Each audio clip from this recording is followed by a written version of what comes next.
Are we good? I think we're good. I think we are good. Never mind. Never mind, we may not be good. Hold on. Hold on. Hold on. Hold on. Wait. Wait. Wait. Fuck. I can see my mouse. Where's the game? Do I have to close the... Do I have to close? I might have to close. God fucking damn it! God fuck... Okay. We're gonna close this. We're gonna open this up again. Wait, wait, wait. I've got this. I got this. I got this. Maybe. Maybe. Possibly. Let me have got this. Okay, wait, wait, wait, wait, wait. Pause.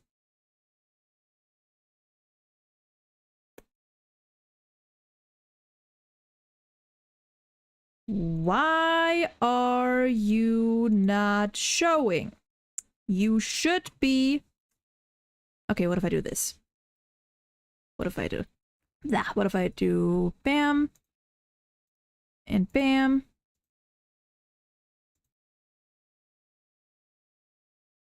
There we go!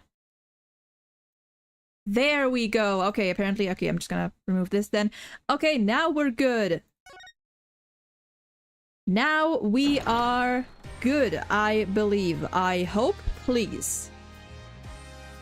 Let me move this right here a little more. No, you're not gonna start an ad now. No, no, no, no, no, you don't. No, you don't. We're gonna keep this back a little longer. Anyway! Hello! Happy Tuesday! Tuesday. It is Tuesday. That. Oh my god, I am actually so fucking excited for this. I am so excited for this. Not a vampire, welcome in. Welcome in. How you doing? We good? We good. I am so fucking hyped for this case. I almost wanted to stream yesterday, just so I could get this started sooner. But I was like, you know what? I streamed, or well, I tried to stream like 3 days in a row, and I was like, you know what? No, I need that one day off so I can do this with full energy and full.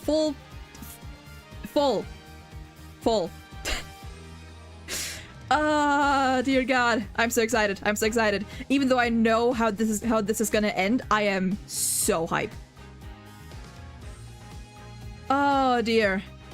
It is time for Apollo Justice, the final case. Turnabout Succession.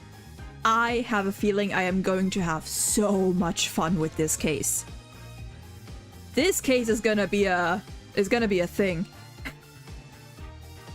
Oh man, it's also, I don't know if it is the longest case. I wouldn't be surprised if it is, considering, you know, final case and all. So we're definitely not gonna finish this in one. We might need 2 weeks to finish this one. Oh god, I'm so excited. Bah. You know what I just realized? I just realized I haven't eaten today yet. I just fucking realized that. Whoops. Well, shit. Maybe I should have done that. Okay, well, that means I'm definitely gonna take at least one break throughout this stream. Well, shit. Okay, now what? I don't want to, like, fucking pause right now. Okay, you know what? You know what? We're probably gonna take a break, like, halfway or, like, an hour or so into the stream. I'm gonna go get myself a snack real quick so I don't do this on a completely empty stomach. I'll be right back. Whoops.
Alright, I got food. I got food. This'll do for now. Okay. Here we go. Now we start.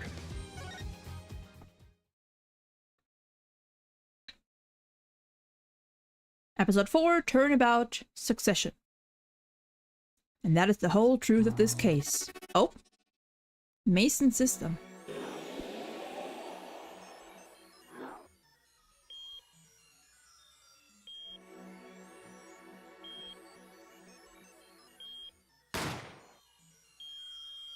Well, in order to understand it myself, I had to know the story of these last 7 long years. Nope, we're going back to poker!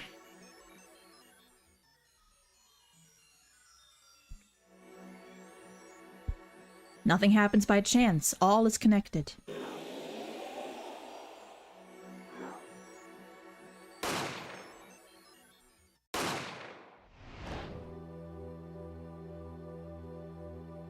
Oh. And now, you stand ready to begin the final chapter of this story. I'm so excited! Ah! Oh dear.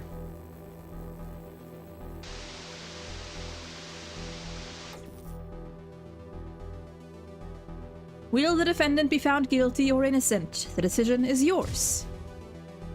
He's back! Hello, good sir!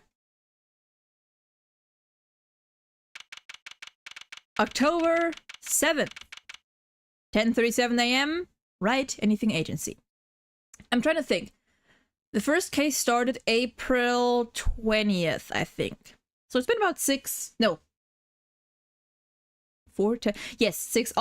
almost 6 months since then.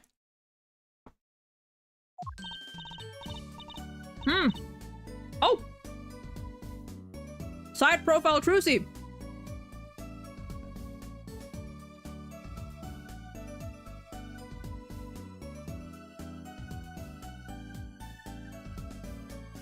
Hey Apollo, look on TV! Look, look! Yeah, I'm kind of busy. Whoa, look at that! He's the last Grammar, all right? Amazing! Apollo, you should be watching this! Ow, ow, ow, what? What? I was writing about our last case in my journal. Lawyers are supposed to write things in records, Apollo, not journals. And why now? That case was 3 months ago. Damn. Hey, it's a long story. I did a lot, you know? You sure did, honey. I want to vacuum pack the feel of the moment for later. Never change. Right now Right now I am wowing the crowd by figuring out how Lamiro disappeared. That's right, Uncle Valen did that illusion too. But you're missing him on TV right now. I was just getting to the good part. I suppose I should watch a little TV with her. After all, her father is expecting me to look after her while he's away. Because of course he is. Because of course he is.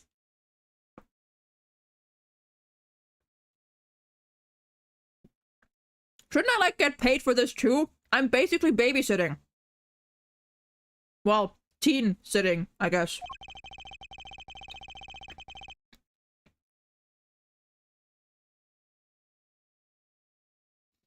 What you are now seeing is a rehearsal for the greatest magic show on Earth. Happening right here at our very own Sunshine Coliseum. The Sunshine Coliseum? Hey, that's where the Gavanos concert was. Only 3 more days until miracles happen here right before your unbelieving eyes.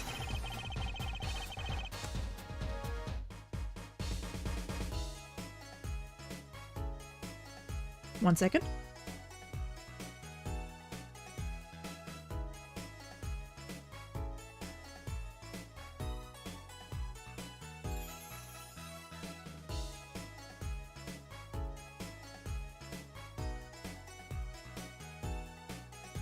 The legendary troupe Grammary is performing for the first time in 7 years.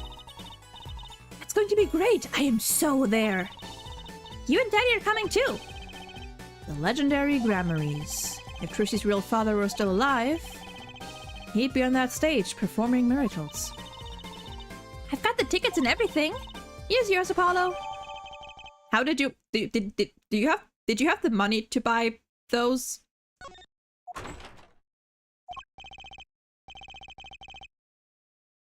I'm assuming Phoenix. Ah, you're here. Working hard or hardly working? There he is. Hey, how have you been? Hi there, stranger. Not exactly the kind of greeting I'd want to hear from my own kid, but can you blame her? Though he has been gone a long time. How goes it, Trucy? Here, got a present for you. Yeah, pudding! I love pudding. Ooh, it's farm fresh. Phoenix sounded almost like Joseph Joestar there. Dean, welcome in. How you doing? Joseph. Wait. Which one? Wait. Which one is Joseph? I don't keep up. I don't know my Joestars. I don't know my JoJos. And not just one pudding, but 3 whole cups. I'll have to pace myself. Well, I'm beat. That's right, Daddy. You're on a top secret mission. You've got to take it easy. You've got to take it easy with the secrets, you know. You're asking the wrong guy for that. The second one? Okay. Trucy, sweetheart. You are asking the wrong man for that. How right you are. You know what? Fuck it. Fuck it. We're starting. We're already starting. We are already starting. Already starting.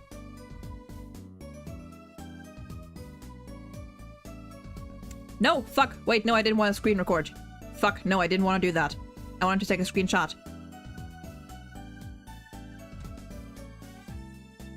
Bro, can you? Oh, okay. So, you still can't tell us what your mission is? Maybe it is time. It has something to do with you anyway. Huh? With me? Ooh, maybe you're getting a top secret mission too. Maybe you can be one of those guys. A spy. Can't I just be a defense attorney? To be honest, telling you about the mission was my whole reason for coming here today. What? Yeah, no, some of these lines are like too, you know, to not like keep in mind. I'm gonna be taking so many screenshots of the dialogue in this case in particular. I have a feeling there's gonna be so much to unpack here. So much. Tell me, you've heard of the jurist system, yes? The jurist system? That's right, the new legal system everyone's talking about. Have you heard of it, Apollo? Huh? Maybe? Maybe not as many people are talking about it as I thought. The jurist system, huh? Alright, 1 second, I need to... food.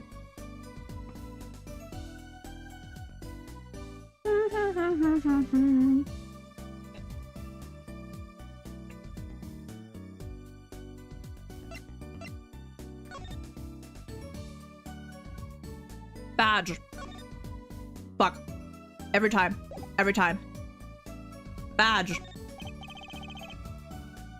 Presenting, are we?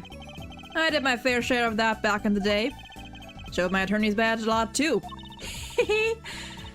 He may look cool and calm now, but you should have seen him before. You know me too well, Trucy. I'm glad I provided this opportunity for a little family bonding. So you can refer to the lines of dialogue later. I take screenshots in gacha games just because I like the dialogue. Also very based. Also very based. Yeah, no, I do this a lot. So when I actually like try to, you know, do some analyzing, do some interpreting later, I can go back to these and I don't have to, you know, go looking for it. So anything and everything that sticks out, I shall be shooting a screen. You know what? While we have it.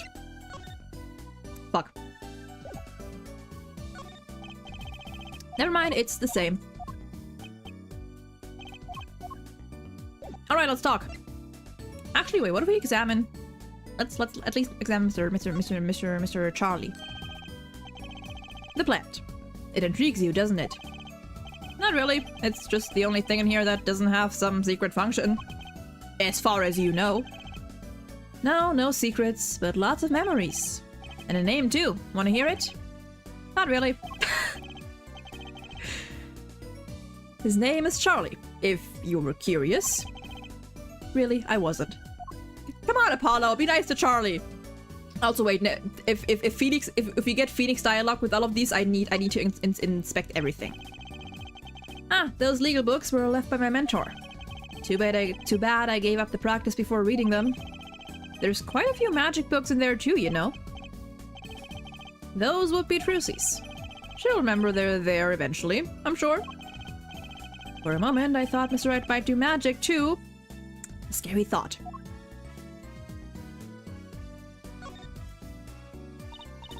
Ooh, careful there, Apollo. A lot of people run into that table, you know? Why, some client knocked the pot clean over the other day. Why not get a more sturdy table?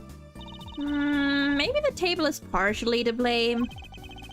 There's no maybe to this. That thing is a death trap.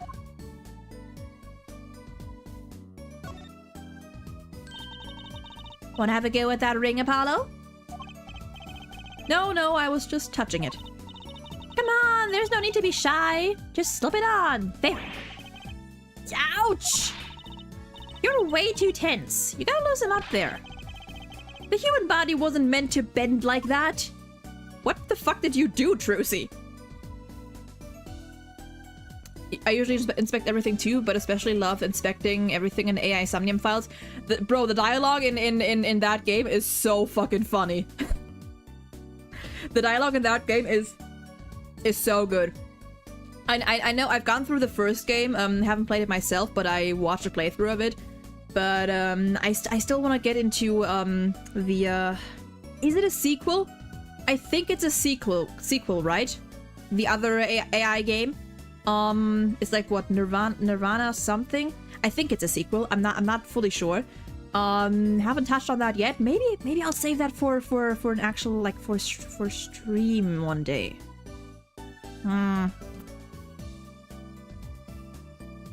Maybe one day, if I don't get too impatient.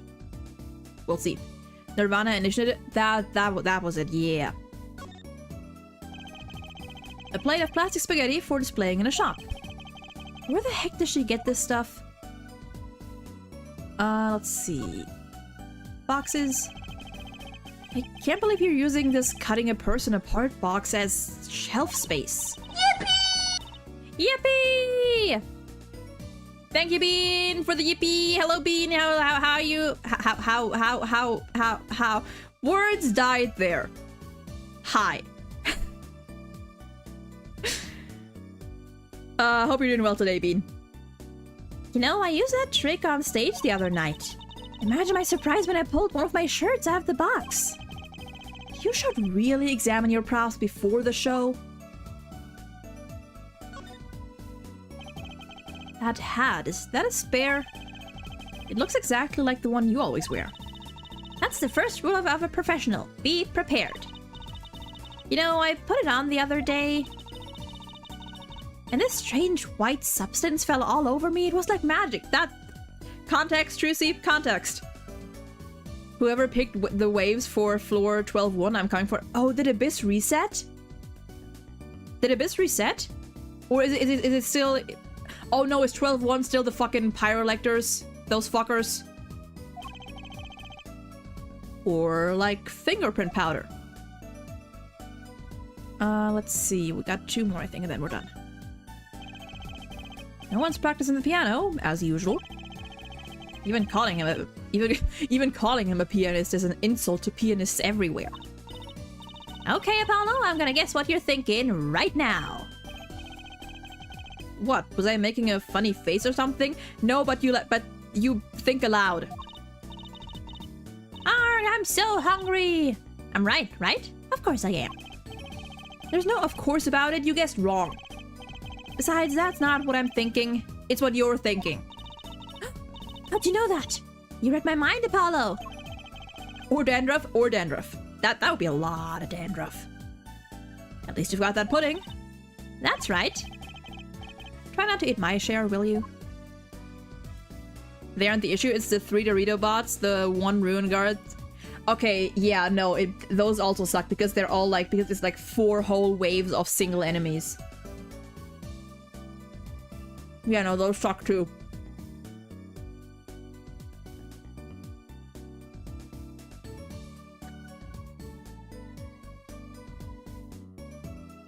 I think I beat that one with my Nilo team in the first half, and Nervilette, a Nervilette kind of like taser team in the second one, and I barely made it. I barely got 3 stars.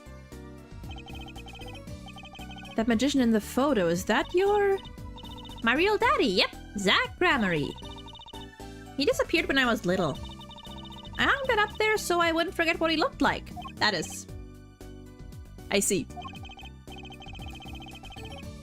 She's smiling, but I'll bet that smile doesn't go very deep. Oh, what I wouldn't...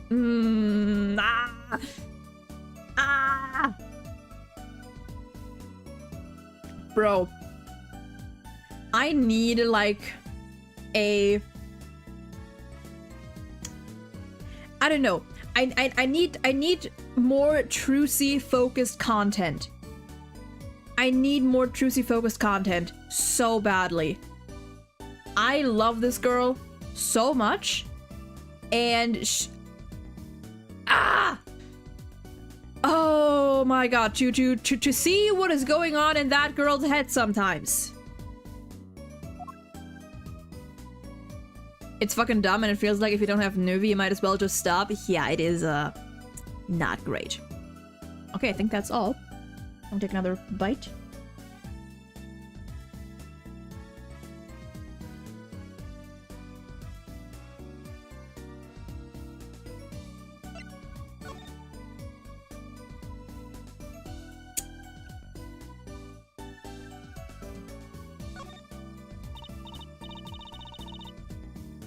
So, Daddy, what's this jurist system thing? Well, Trucy, do you know what a jury is? I've heard of it. Isn't that those people who sit in court in those old courtroom dramas? The ones who get to decide if a guy is innocent or guilty. Do you know, Apollo? Only from TV.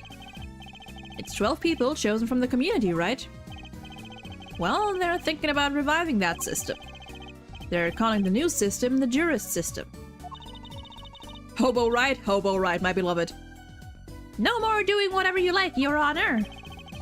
Not quite that harsh. The jurists cooperate with the judge. They help analyze the case from different angles. And there'll be only 6 of them under the current proposal, right? Wow, you know your stuff, Apollo. Their findings directly affect the verdict. Hopefully people will start taking the courts a little more seriously now. I feel like I'm on some kind of educational TV show. Starring Dr. Wright. I do not know if I would like this guy to be my doctor. In any capacity. In any, like, way. Dr. Wright, his assistant Trucy, and mascot Apollo. The perfect team. Motherfucker. Mascot, hey! So what is this secret mission? The jurist system is my mission, more or less. Anyway, keep in mind that new ideas like this system are always risky, Apollo. Too true. Everyone's got an opinion and they just talk and talk and nothing gets decided. Yeah. Trucy, that one sentence just described all of politics. Kind of like you, Paul. Wow. I'm not that bad. Am I? Hold on. Just because?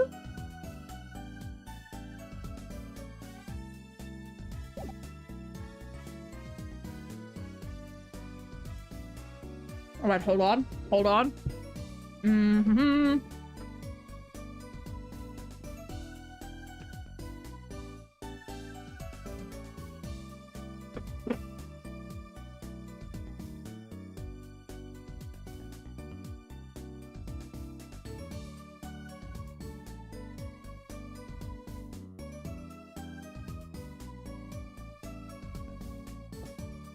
Okay.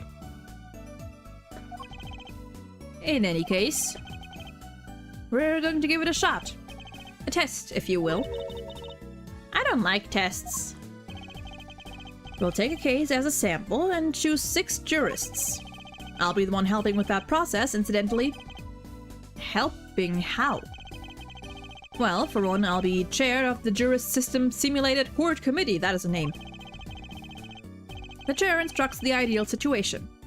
Constructs the ideal situation. Choosing the case, the jurist candidates, even the judge and the courtroom. Wow, it's like you have a real... it's like you have a real job! I was never that good at the piano, to be honest. Once a lawyer, always a lawyer, I guess. The trial's tomorrow, by the way. Don't miss it. The trial simulation, that is. A simulation, huh? Sounds interesting. So, what kind of case is the trial simulation about? Well, since it is the first run-through of a new system, I wanted something simple. Simple, he says. Good thinking. No sense wearing yourself out on something too serious.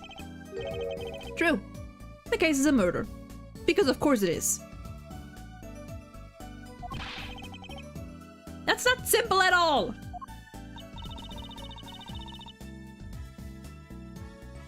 By simple, did you mean that the defendant is...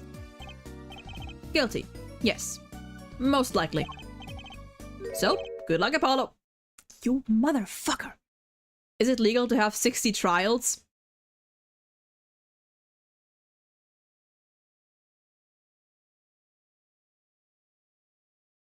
$60? With what? With the trial tomorrow. You're defending, of course. Recall that I said it had something to do with you. Go for it, Apollo. It's just a test case anyway, no sweat. Yeah, but there's still a verdict to be decided. And a potentially serious sentence. The most serious in a worst case scenario. You mean the verdict's for real? For real? That's not a test trial, that's a real trial. All the forms have been filed. There's no turning back now. The trial begins tomorrow at 10 a.m. Hope you can make room in your schedule. Why am I only hearing about this now? Ah, yes, there was a change this morning. I picked a new case. My guy, you are all over the place. Something that happened last night. Dear God. Hey Apollo, I know you're all excited about that secret mission. Is he? But what about this? The Troop Gramarye Grand Magic Show. Huh? Oh, right. The card tricks. They're not card tricks. They're grand illusions, miracles, the apocalypse, heaven and earth will rise. So what? That's 3 whole days from now. It's at Sunshine Coliseum. Let's go. Let's go today. We could say hi to Uncle Valent. Have fun. What? I can't go by myself. You know I'm not very outgoing. Right. Why not go with her? But what about the secret mission? Oh, don't worry about that. You'll hear all about it tomorrow regardless. I don't trust that smile. He knows something that he's not telling me. He knows a lot of things that he's not telling anyone, my guy. Yippee! Now you can take me to the Coliseum. I suppose it wouldn't kill me to pop over there. Ah, Grammary, that reminds me. What's this, Daddy? Isn't that silk hat the Grammary seal? Consider it a birthday present, Trucy. Thanks, it's great. But today isn't my birthday. Good point. What day is it today, Apollo? Huh? Today? I think it's Recycle Your Plastics Day. Then it's a Recycle Your Plastics present. Yippee! So it's plastic. I've given up trying to understand them. It's too much. It's much easier that way. So what is it? Can I open it, Daddy? Oh. I don't like that face, good sir.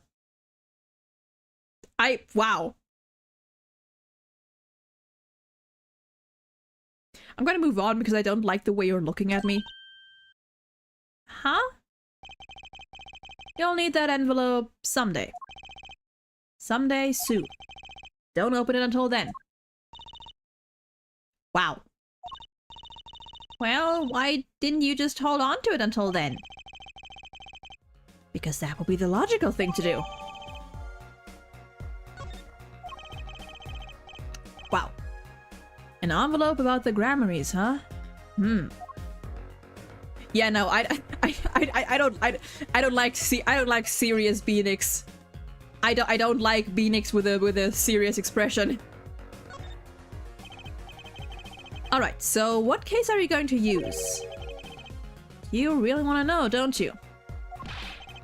Of course I do. I mean, I'm gonna be defending, aren't I? If all goes well, then yes. Of course, this is just a test. A test with a real verdict, but it's just a test. But like the verdict is gonna be real. We wanted everyone to start without preconceptions, a blank slate, as it were. There's a difference between having a blank slate and just being totally clueless. Whose dumb idea was that anyway? Well, mine. Committee chair, remember? Oh.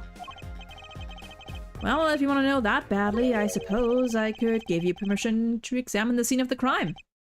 Good! That's better. But you can't talk to anyone involved with the case. What? Then how am I supposed to defend? You let me worry about the details there. Remember, I'm in charge of this trial. All of it. But you don't want it to backfire, do you? Apollo? If I am in charge of the whole trial, that means the entire affair is my responsibility. For good or for bad. Just do what you can. And don't worry. I know what I'm doing. Do you? All right. I'd recommend going down to the detention center. Your client's waiting for you. You can ask about the scene there. But you just said I couldn't talk to anyone involved. Oh, you can talk to your client. If you can get her to talk. Well, time's a-wasting. Oh!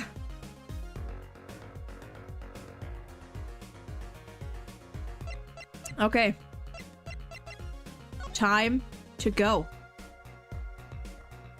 This is probably the darkest one in the series mentally. Oh yeah, definitely, definitely. Hence why I love it. Also, Sapizanza, I hope I'm not pronouncing that too badly. Welcome in, how you doing?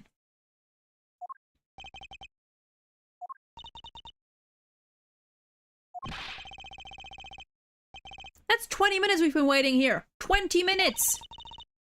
Maybe I should complain. I'm sure that guard has better things to do than stand there pretending he doesn't see us. If he's even alive. Maybe he is just a statue or a cutout or something.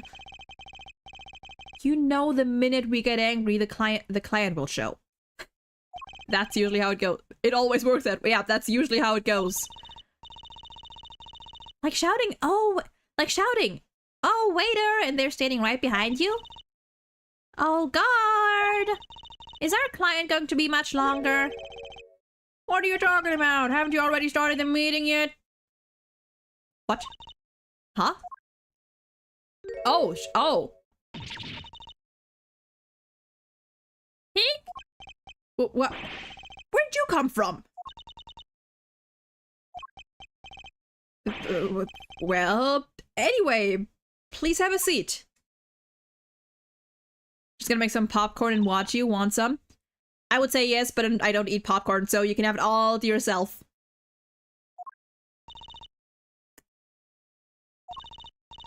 I'm nervous, Apollo. It's the silence. It builds suspense. Why don't you do something, Trucy? You're a magician, aren't you? That's right. Okay. Oh, God. I'm the amazing Mr. Hatch! And there she goes. Oh, did she just collapse? She passed out. Johanna, welcome in. How you doing? Miss Magic Underwear might have been a better bet. That's Magic Panties, Apollo. Open back she is. All right. Does the guard have anything new? Same old security guard is glaring at us.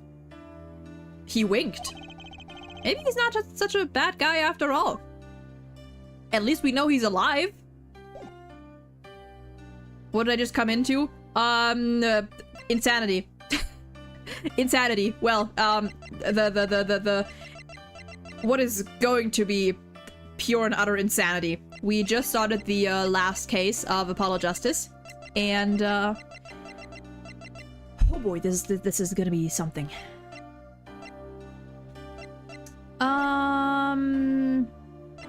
Let's present everything. Badge. See this here? Does it ring any bells?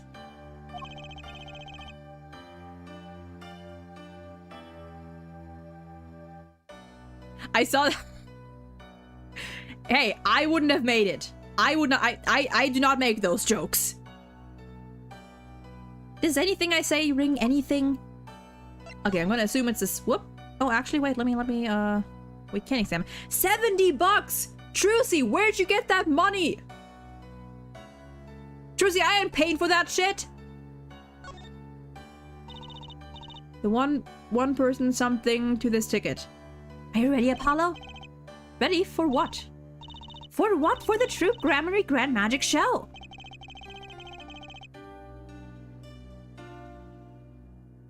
It's not like I'm getting up on stage or anything. What are you talking about, Apollo? You can't enjoy magic if you're not part of what's going on up on stage. I'll lend you my spare costume if you need one. Nope. Huh? You mean I can't go in this? No. I love her serious face when she says that. No. Doesn't get more straightforward than that.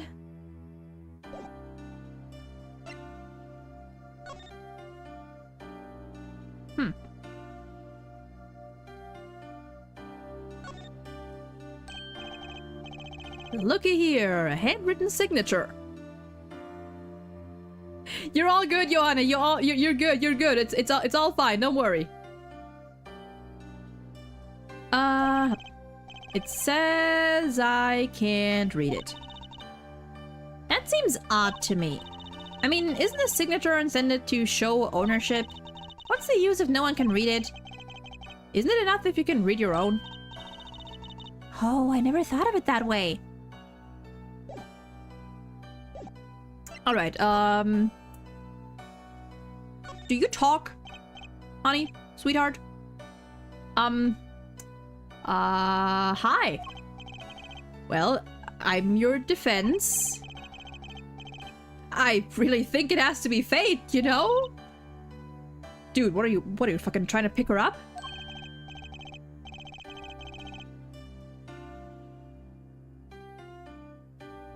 Johanna, you're all good. Don't worry. Don't worry. Doesn't have... All good. All good. You're fine. Apollo. And by fate, I mean... Destiny, did you know I'm good with astrology? I don't know if that's the truth or not, but I'm gonna screenshot it anyway. Tell me, what's your sign? I can tell you mine if you'd like, Apollo. No, never mind. I just got carried away there. I seem destined to get difficult clients, it seems. Azuki, hi, welcome in. How you doing? So what's your name?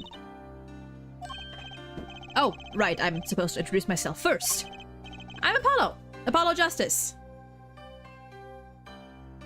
All right, Johanna, I think you're getting a bit ahead of yourself there. Slow down. Slow down. Slow down there.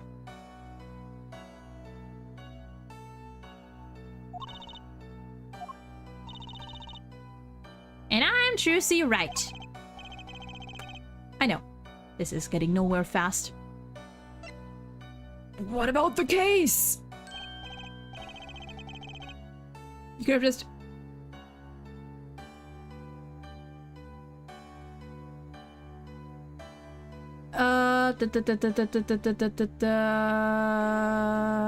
One second. One moment. One moment. One moment. One moment.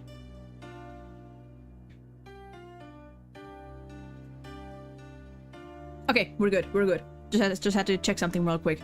Johanna, just drop it. Just drop it. Thank you for the hydrate. Thank you for the hydrate redeem.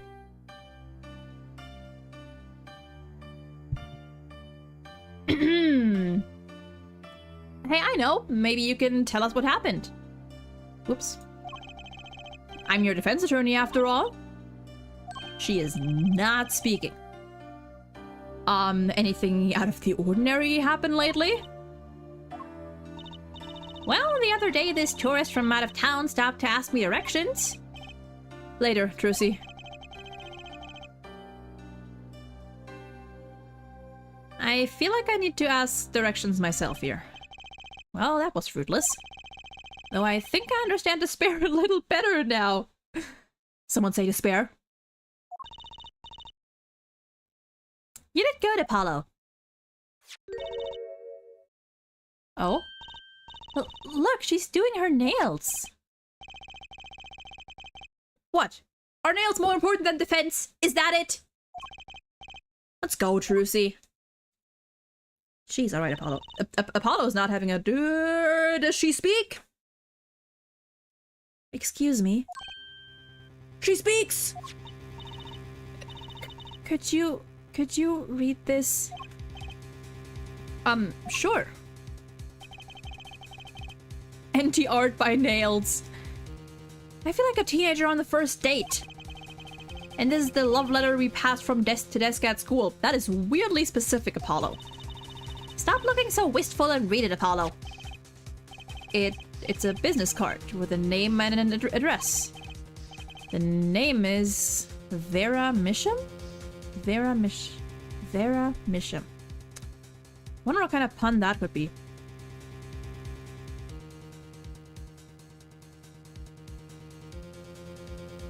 All good, you know? Don't... Just, you know... Take it easy. Take it easy. I'm not the type for NSFW jokes anyway. All good now? Okay, okay. Good. Just, you know, take it easy. If no one says anything, then might as well not bring it up, you know? Because then you're just inviting it. The address is for Drew Studio. That one I get. And you're giving me this card because... And there she goes. Well, looks like we're finished here. I wonder if Drew Studio is the scene of the crime. Let's go find out. Whoops, that was auto.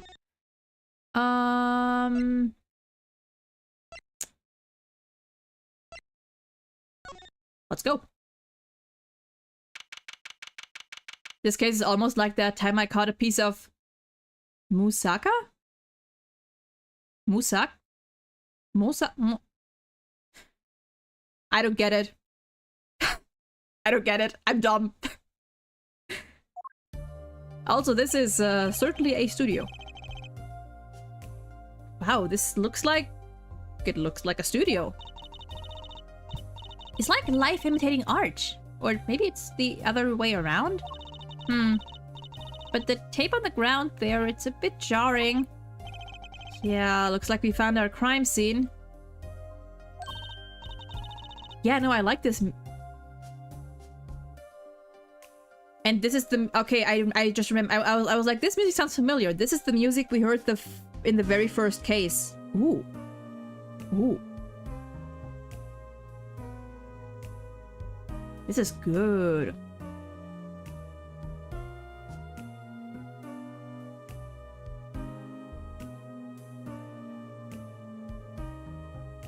Try not to say anything completely out of context, and when I say something, well, that's gonna be my decision.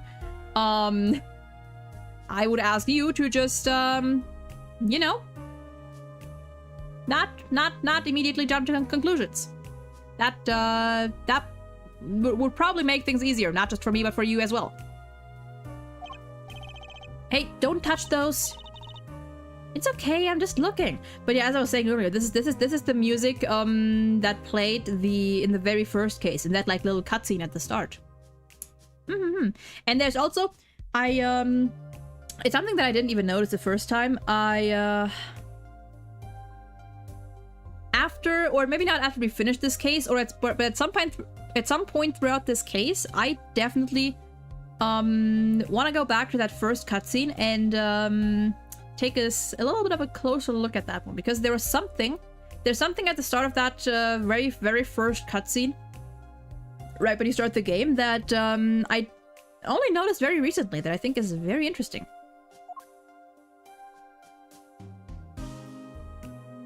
I like this music.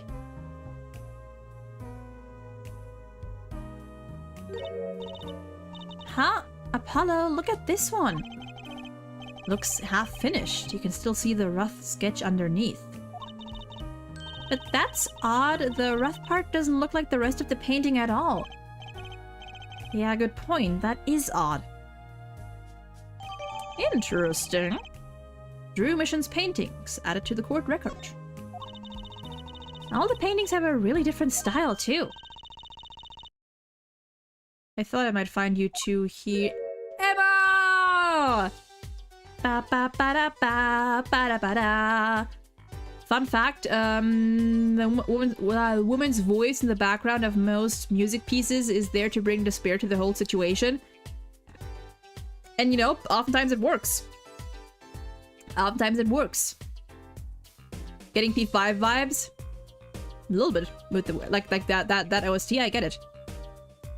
Emma, long time no see. Oh, seems like I run into you far too often. I'll bet I know why you're here too. You know about the trial simulation tomorrow? I've heard about it, sure. So Mr. Wright chose you, huh? We don't even know what the case is about. Well, he was killed. The artist who owns the studio, that is. Mr. Drew Mission. That looks like... he looks like a guy. You hate Emma? Why? Why? I mean, I don't love Emma, but I like her. I like her a lot. Mission. And his daughter was put under arrest. Yeah, we just saw her at the detention center. It was funny, though. She seemed more like a victim than the kind of person who could commit murder. You don't say. Not even by poisoning? That's how it was done, you know. Poisoning's a common way to get the job done when the murderer's a woman. Poisoning's a common job to get when poison. I guess. But poisoning? Anyway, Mr. Wright told me you'd be coming. Feel free to take a look around. Can I get some kisses? No. I'll just be over here with my snackoos. Snotty grown-up woman, her theme here is actually cute. I mean, yeah, I mean, I can't fully blame her. She is kind of like doing a job that she doesn't like. Kind of doing a job that she doesn't like. They did just give her a job that she doesn't want to do. So I partially get it. We can't talk to anyone related to the case this time around. Which means we'd better find out as much as we can here at the scene. Or else... Oh, there's two slides. Oh dear God, that's a lot of stuff. Let's examine everything first.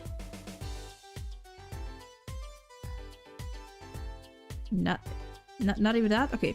Oh, painting behind there. Hey, there's a painting hidden back there. Hey, you're right. What if it's embarrassing somehow and he didn't want anyone to see it? You certainly seem pleased by the possibility. Oh, that's the other one, the other painting, just complete. It's so normal. That's hardly something to get mad about. Huh? What is it, Apollo? Well, doesn't this painting look like... Never mind. No, Apollo! Let him cook. I'd better get a professional opinion on this. Okay.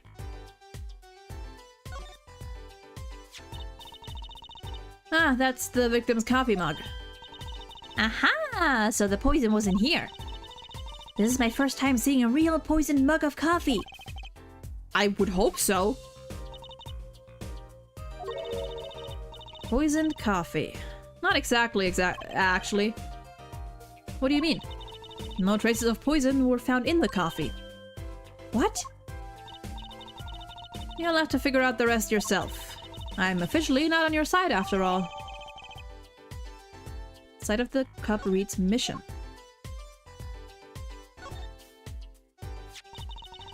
That letterbox looks funny sitting inside a room like this. Let's take a look. It's empty. The other half of that letterbox is actually connected to the outside of the studio.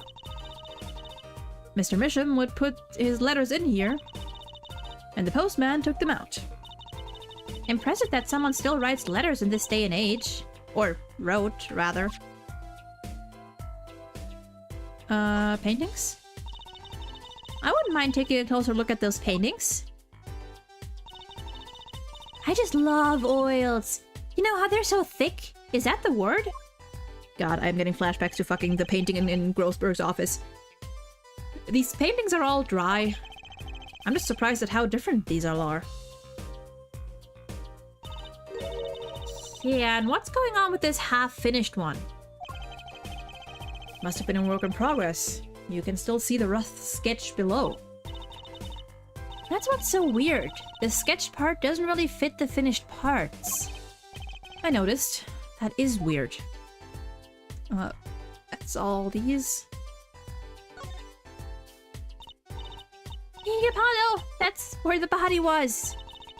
That's the spot where Mr. Drew Misham passed away. You could say where he drew his last breath. Thank you, I'll be here all night. I'll see myself out. He put the coffee mug to his lips, and the next moment... There's quite a bit of paint on the ground. See that half-painted painting there? He must have been working on that right up until the moment he died. Wow, a true artist to the end. Or maybe he started it a year ago and was procrastinating. Also an option. Oh. I imagine this coffee cup was for guests to use. Guests? Did the police already analyze this cup too? Not a trace of poison was found on that cup. So the killer was after Drew Misham alone. I wish I had the brain cells to make more puns, but I only see the most obvious ones.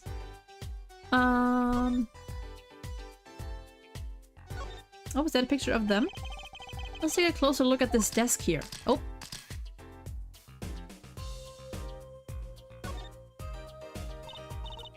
Hey Apollo, what's this feather thingy? Isn't that a pen? Like an old-fashioned quill pen? But it doesn't have a pointy end. That was most likely for sweeping I know what it means, but I don't know how it's pronounced. Detritus? Detritus? Detritus? Off the desk. Wow, you sure know a lot, Emma. Bold and scientific, that's my motto. Exactly what about that was bold or scientific? Books? Is this a journal? Wow, talk about a clue. Let's read it. What is it, Apollo? He didn't write the name of the killer, did he? It's new. He didn't write a single line. Ah, you had me going for a while there. Oh, cute! Look at the tiny frame, Apollo! Tiny is right. That thing's barely 2 inches high. That is, 2 inches, that is 5 centimeters. What picture would fit in that? None, apparently. It's empty. There's no glass in it either. What's it doing sitting on the desk? This is a lesson for us all. Be sure to check the size when you buy frames. So this is Drew Mission. And this little girl must be Vera. Drago, welcome in. How you doing? Yes, they took that They took that some years ago. They look close. A happy little family. Until you arrested his daughter. Look, I was personally against that, okay? She just didn't seem very suspicious, scientifically speaking. Bro looked like a brush. That is true, actually. His hair does look like a brush. Doing good? That's good. Uh-huh. Right. Something about the way that figure is posed. I've seen that pose before. It's you, Apollo! See, you're making one of your flamboyant gestures! Let me screenshot that. Please, I am a professional. How are you liking the game so far? I love this game. I love this game. This is actually my second go through this. Already, I didn't play through the game yet, but I watched a playthrough of this game already. So I'm just playing through it like now, the second time, to, you know, go a bit more, get a bit more into it, pick up on some details that I might have missed the first time going through it. But I love Apollo. Honestly, Apollo Justice might be... It's definitely in my top 2 of favorite games of the whole series so far. Of the 6 games. I know the first... I know... Of all the games, excluding the Layton one... Is there one or multiple? I don't know. Excluding the Layton one and the Great Ace Attorney. So, you know, the 6 main games and investigations. Apollo Justice is definitely up there with my top favorites. Am I the only one who sees a bit of a parrot design in Andrew?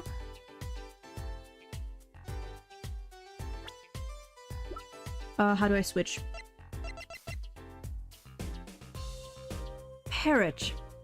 Parrot. I don't know. Zelda, welcome in! How you doing? Hope you're doing well today. I wonder why it's posed like that. Coincidence? Oh, I didn't even see that. This envelope has been opened and resealed. Oh, I know how to do that. You take a pot of boiling water and hold the envelope up to the steam. The glue melts and it opens. Cool, huh? Really? Huh. I actually didn't know that.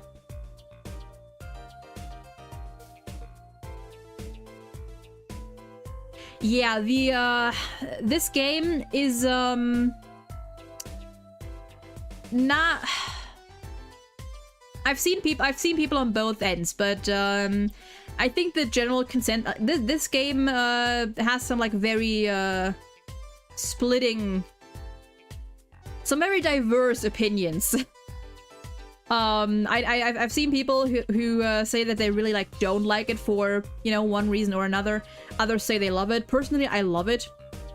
For a multitude of reasons that I will get more into once I finish the game. I plan to, once we're done with this case, I plan to do a stream where I just talk about my thoughts on the game.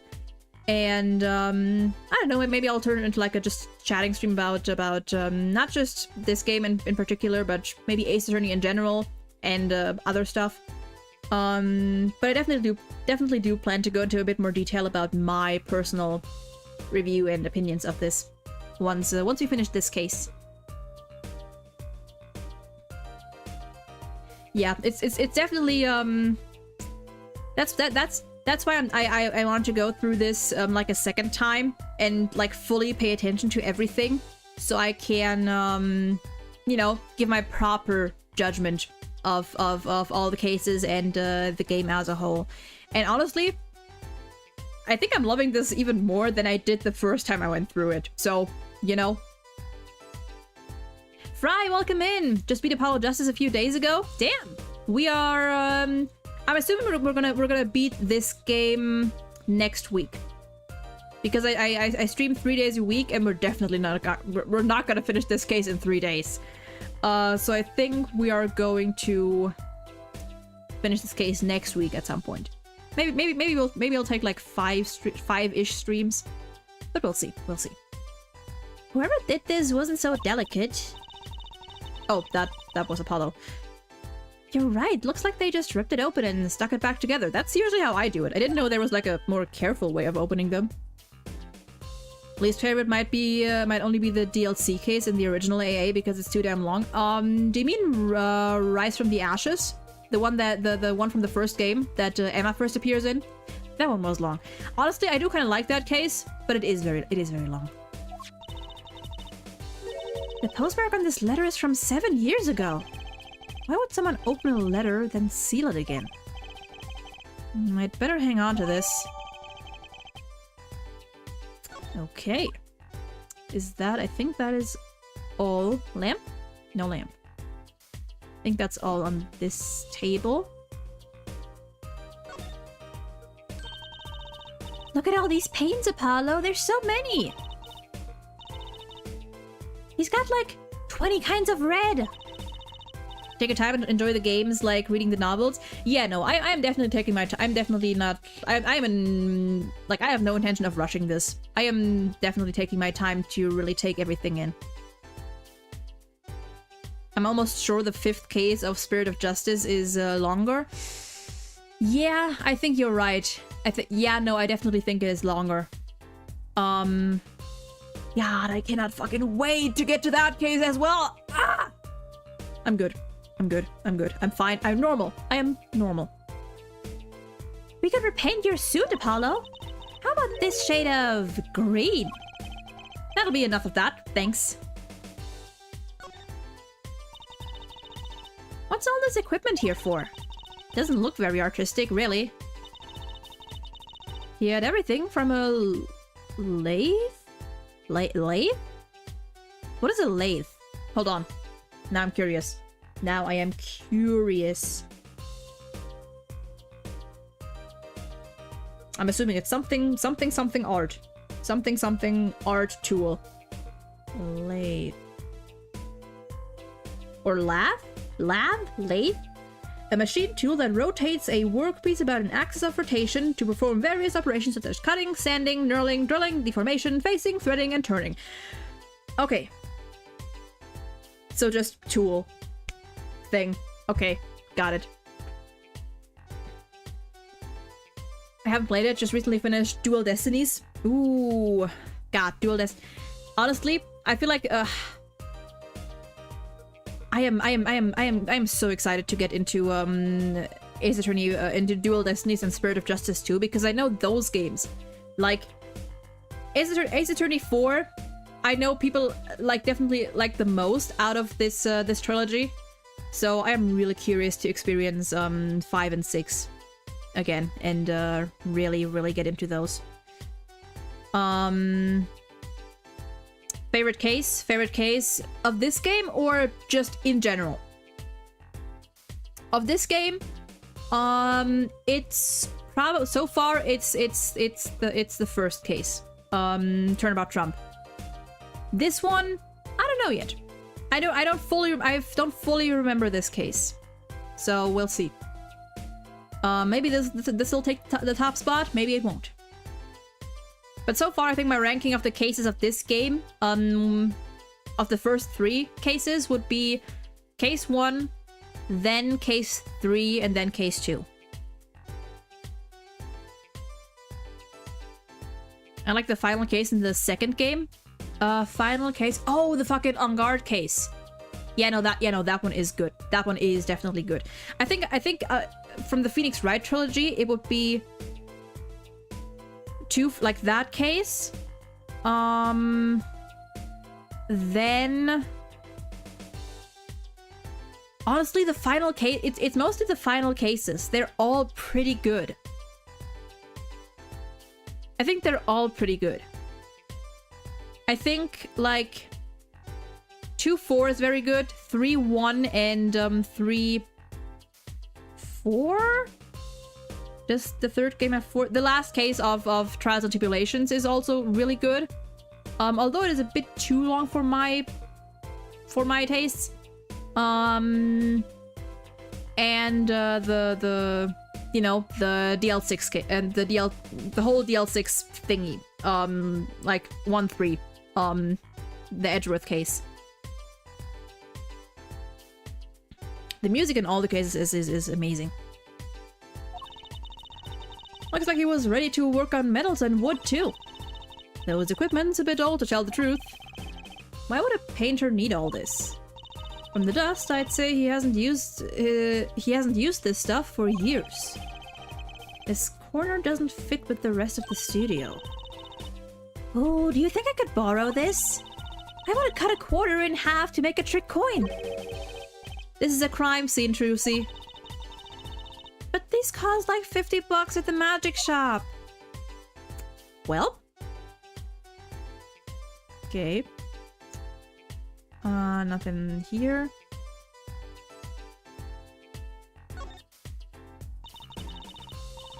Is this desk for painting, Apollo? That would be a drafting table. Drafting? Basically, it's a tool for making precise diagrams.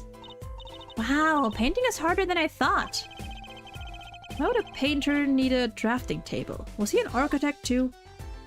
Do you have a favorite character? Oh, I have many favorite characters. I only recently did a tier list stream actually of the first 3 games, ranking the characters of the first 3 games. I'm still editing the video of that one. It's gonna be up on YouTube at hopefully within like the next sometime this month, because editing videos always takes me fucking longer than it should, I guess. Maybe it's because I'm always making tier list videos, and those tend to take longer, but it's fine. I'm only going to mention characters up to this point, because some of my favorite characters are also from the later games. But favorites would be Phoenix and Edgeworth, just because honestly, like Phoenix and Edgeworth, Apollo and Clavier. I love Trucy.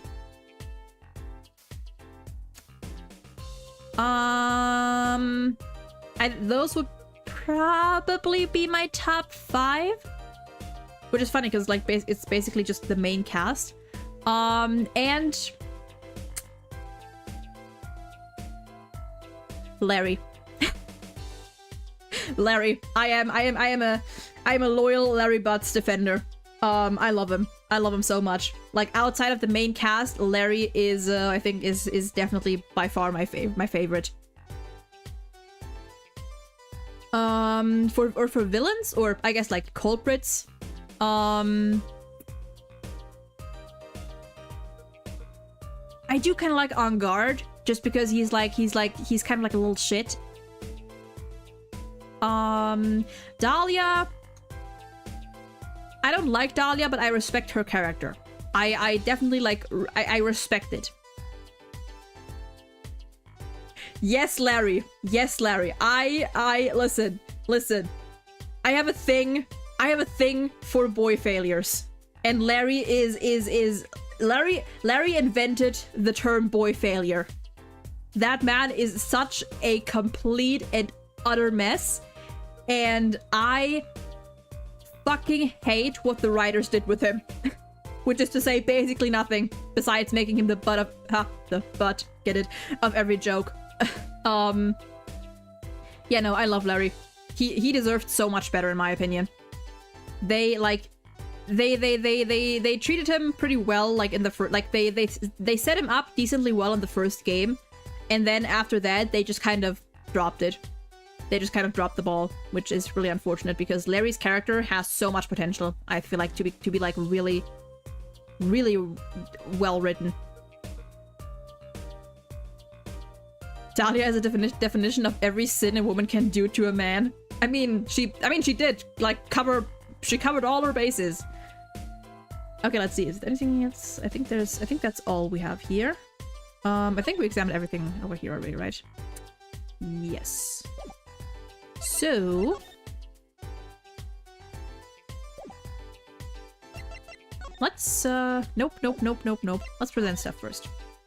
Present first, then talk. Badge. And I was wondering if you could take a look at this. Okay. I'm a detective. Can't just ask me any old thing and expect an answer. I think you need to be a little more focused in your inquiries. Scientific even. Somehow I knew she'd get around to science. Hey, she seems like in a better mood today than usual. Okay, what do we think she could... Okay, maybe she's just not gonna look at anything. Ah, about this painting. Oh, that quite good, isn't it? That's not what I wanted to ask you about. You want to examine it, is that it? I'd be happy to let you if you had a good reason. But without that, sorry. I guess she wants us to do a little footwork on our own first.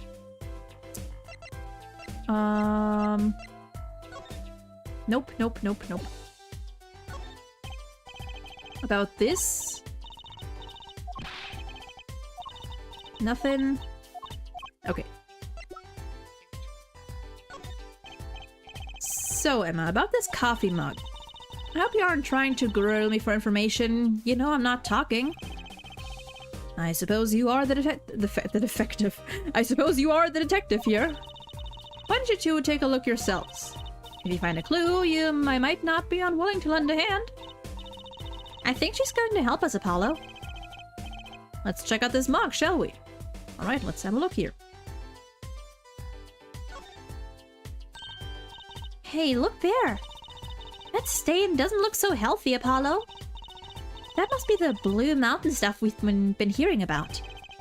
Something tells me that even Blue Mountain coffee isn't this blue. No, the stain is probably... Better ask Emma. Okay, now I'm assuming we can. Anything else? Oh yeah, it does spell out his name. Nothing. Spill it. Spill it! Blue man! No! Let's investigate this.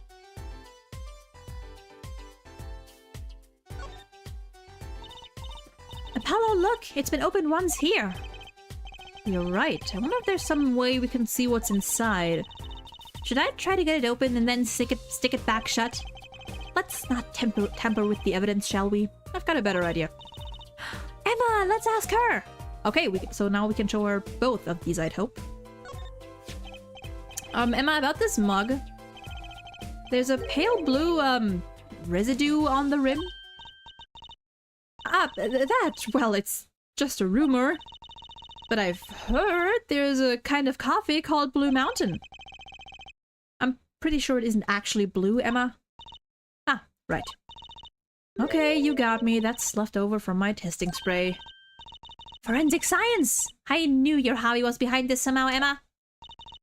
It's not a hobby. So, what kind of scientific stuff were you up to? This spray, that's what. It turns blue when it touches poison. So the poison that killed the victim was on this mug. That's right. See? It wasn't in the coffee. Coffee. The killer applied it to the rim of the mug itself. Wow, science is amazing! It certainly is helpful. Maybe Em might be willing to help us out a bit more. You should try buttering her up, Apollo. They say flattery will get you everywhere. Did Phoenix teach you that? Certainly worth talking to her a bit more. Emma, about this... Oh, that! Yes, why, that's a bright red envelope. She sure is jumpy. Someone opened this, didn't they? My lips are sealed. Your lips are sealed? That's a first. You mean you know what's inside the envelope? Sure. I read it after all. You mean you were the one who ripped this open? Ah, please. I would have steamed it open. Bet she did sneak a peek at it, apparently. Oh, that was a cute smile. Know that I have a powerful weapon on my side. Weapon? Yes, the use of tools. Highly specialized tools for information gathering. Tools I wouldn't mind getting my hands on. You should... Okay, yeah. Try flattering her, a little praise, can open big doors. Never heard that one, but it's good advice. Alright, and now I think we can talk to her fully. So this, Drew Misham was some kind of artist? Apparently. Did a lot of illustrations for books, I hear. Had a lot of female fans too, for what it's worth. Oh? Well, I guess his stuff is kind of pretty. Like that oil painting over there, for instance. Yeah. That wasn't one of his illustrations, actually. So it was a standalone painting or something? Is that what she means? He was an odd bird, Misham. Hadn't shown his face to anyone until the end. What do you mean, to anyone? He was all- words. Let me get a sip of water. He was always locked up here in this studio, apparently. His only connection to the outside world was through letters he'd put in that letterbox there. Letters? Do people still write letters? What do you mean, Apollo? I mean, when was the last time you wrote a real letter? Don't most people use email and stuff these days? Not Mr. Misham. Couldn't stand technology, it seems. He did everything by mail. Maybe he thought that way was more artistic, you know? Okay. In any case, the only person besides him allowed in here was his daughter, Vera. Oh, you mean the killer? The suspect, please. We took some fingerprints, of course. The only ones found in the room were Mr. Misham's and Vera's, basically. Basically? Actually, last night, Mr. Misham gave an interview to a reporter for the first time. It happened during the interview, apparently. His first interview ever? Could you tell us a bit more about what happened the night of the murder? So this woman, Vera, she's Mr. Misham's daughter, right? Yep, a real sickly girl ever since she was little. Hardly ever went outside. She did kind of give off a withdrawn sort of aura. She was homeschooled by her father, apparently. It was quite a scene when they took her to the detention center. She was screaming about how she'd die if they took her outside. Ooh, oh, that poor girl. Oh dear. That does sound like a scene, yeah. Ah, I feel bad for her. In the end, she agreed to leave if she was allowed her good luck charm for company. Her good luck charm? Apparently, she has this charm that magically gives her the courage to go outside. Why can't I ever get a normal client? But why would a shut-in daughter kill her own dad? Don't look at me. So about the poison, it was found to be in the in this cafe, right? Why do I keep saying cafe? Coffee. In this cafe. In this cafe. No, not precisely. Not precisely? What does that mean? It means see for yourself, I think. Like I said, last night was the first time someone from the outside came into the studio. I guess mysterious painters who never go outside make for good articles. And it just so happened that he died the night of his first interview. At around 9 p.m. every night, Vera always made him a cup of coffee. Last night, he drank his usual coffee and suddenly became violently ill. And died? She poisoned him on the night of his interview? Wouldn't the reporter see? He wasn't near Mr. Misham when she brought her father this coffee. He was checking out some equipment in the back of the room. Oh, my throat, dear. Supposedly, that's why she didn't notice he was there. It was the reporter who called the police, in fact. Wait, but why is she the suspect? If anyone's suspicious, it's the reporter. Yet the reporter never got near Mr. Misham's coffee. Even Vera acknowledges that. Okay.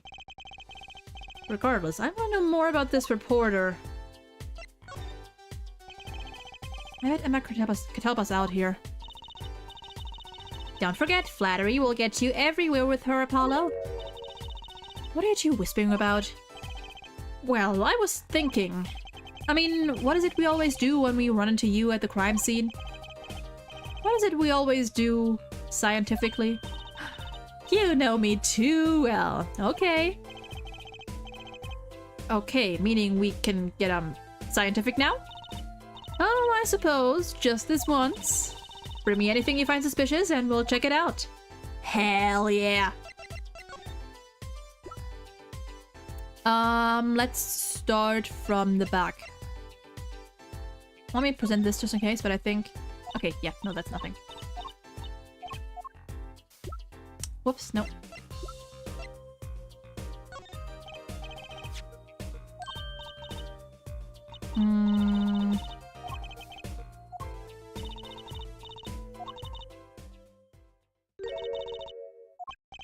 Didn't you just...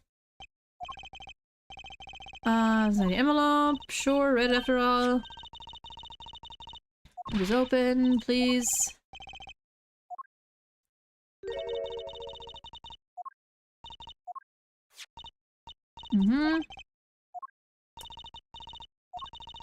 Wait, didn't I just... Ah, okay. About that envelope you found. I was wondering if you could help us out with that tool you were mentioning. Heh, you want to know about my tool, do you? It's called an X-ray analyzer. X-ray, like the X-rays you get at the dentist? That's right. At least that's what I call it. It has a real name, but it's much more complicated. The X-ray spectralization... something. How am I supposed to remember all that? So basically, it lets you see inside things, like envelopes. That's right. You're sharp, Trucy. But it's a bit more complicated than that, in practice, of course. Actually, to tell the truth, I'm not really sure how it works scientifically. Can I try it out, Emma? Please? Oh, I suppose. Of course, I've already checked out everything suspicious myself. Alright, let's give it a spin, Apollo. Yeah! Oh, that was Apollo. Whoops. What are you doing? Oh, just seeing if I could see through your hair. But it's like lead. What? Point that thing at me anymore and it might all fall out. Then I wouldn't need an X-ray machine to see through it. Let's just get down to business, shall we? Right, let's test it out on a sample first. Just so happens that I have a lottery ticket here.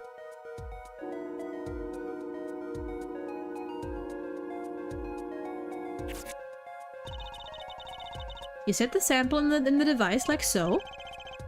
I don't see anything. Patience, there's no need to get all antsy. Look at the right side of the screen. That's the layer view of the envelope. Layer view? You've got to set it to display the outside of the envelope now. You've got it set to display the outside of the envelope now, see?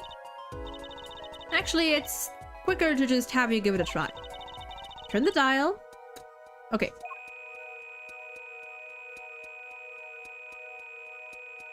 Okay. That's right. That's how you choose what depth you want to scan. Hey, I got something! That's how you can read That's how you can read the letters on the ticket inside. Cool, huh? Except I can't read them. Just turn the dial a little more. What you have to understand is that a sheet of paper isn't really flat at all. When you zoom in that much, you see that paper is like a bunch of hills and valleys. Wow, really? This X-ray device uses a beam with a wavelength of only 0.05 microns. It breaks cards down into thin layers, so it can only show what's written on that layer. I'm not entirely following you, but what good is it if you can't read anything? That's why we go on to step 2. Try rubbing the image a bit if you would. Rubbing? Like going over the image? Well, okay.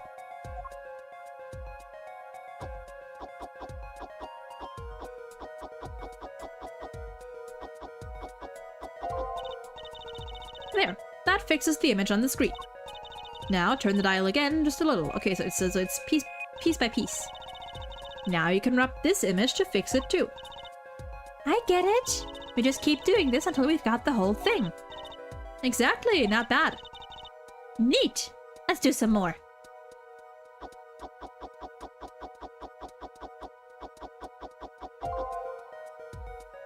And... wait, other way around.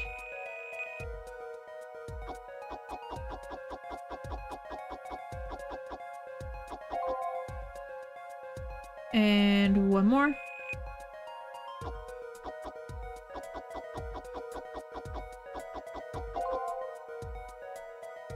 One more.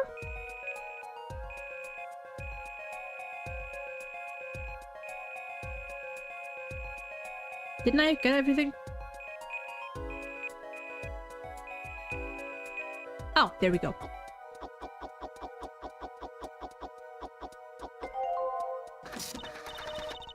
Okay, let's print this one out. Does this mean I have to buy another one to win? Well, it's Emma's ticket. Let's let her buy another one. It's okay, there's no need. But see, this is the true hidden power of my weapon. Neat, huh? Now let's try it out on the real thing, shall we?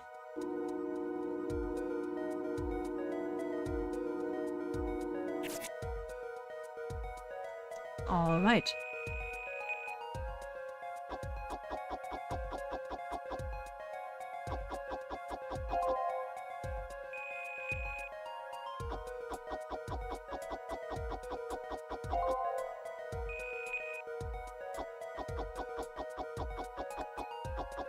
I can read already Dear Misham, I think.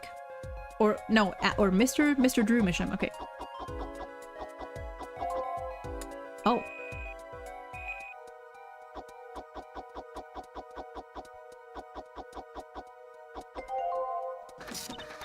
Huh. Mr. Drew Mission, I've deposited the 100,000 in the designated account. Please send a receipt once you've confirmed the transfer. Okay. Someone deposited $100,000 into Mr. Mission's account. His paintings must be really valuable. I have a feeling it's not about the paintings. I have a feeling this is not about a painting. There's another page in there. Care to take a look? You bet I do! If you're going to read someone's veil, you might as well read it all. Sure.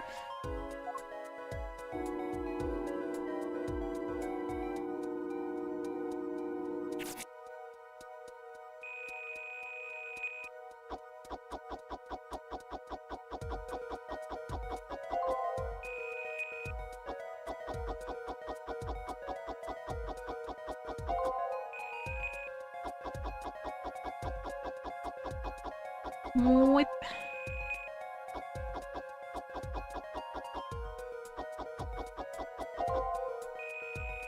And one more.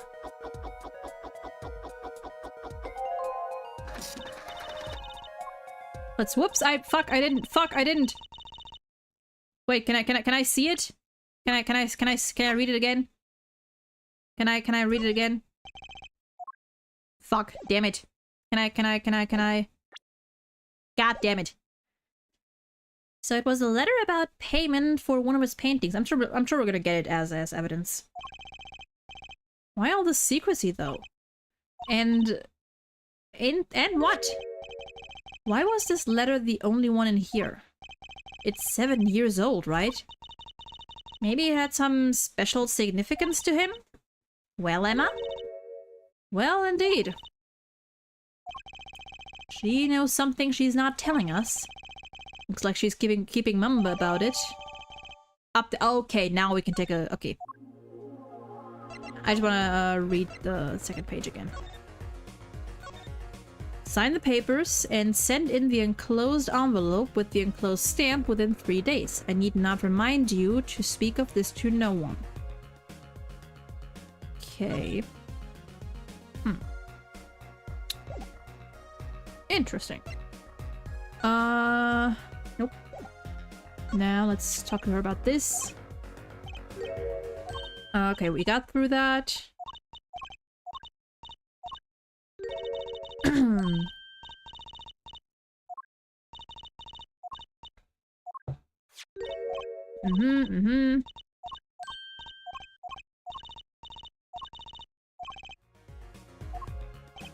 Okay.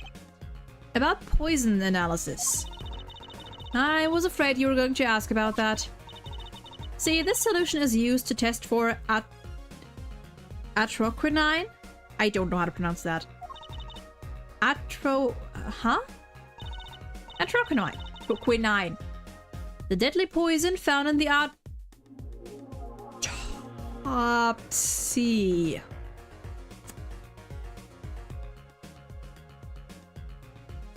Now here's the first thing I think of.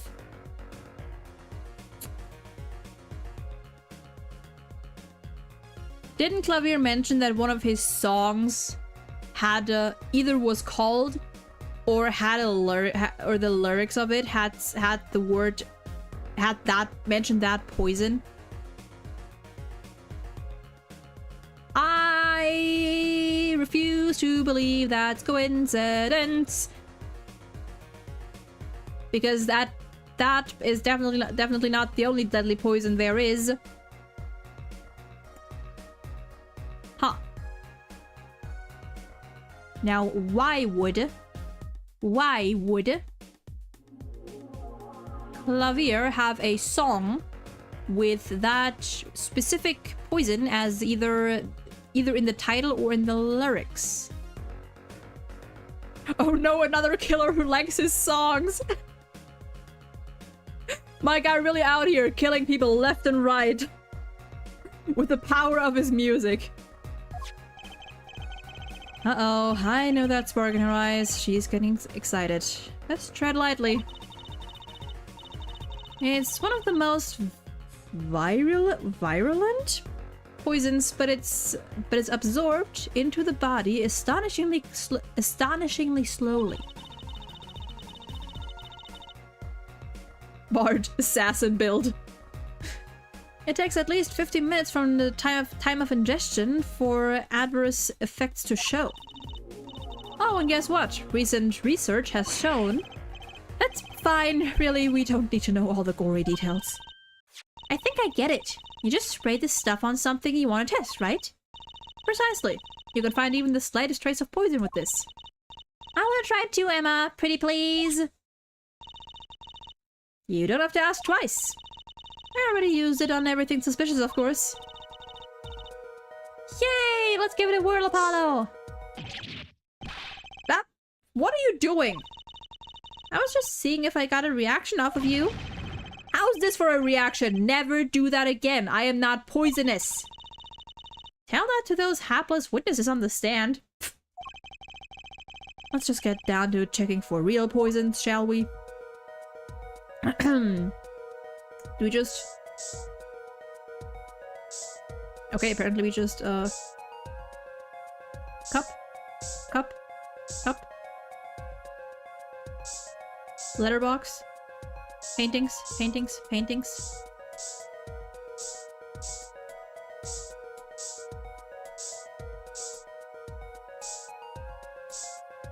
Painting? Painting? Painting? Painting? Painting? Painting? No painting. Table. Table? Table? Table? Table? Table? Nothing? Absolutely nothing? Jack shit?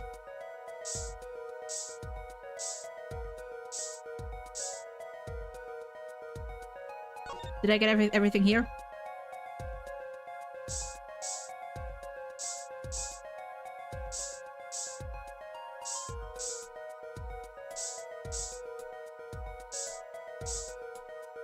I feel like there has to be something with the paintings.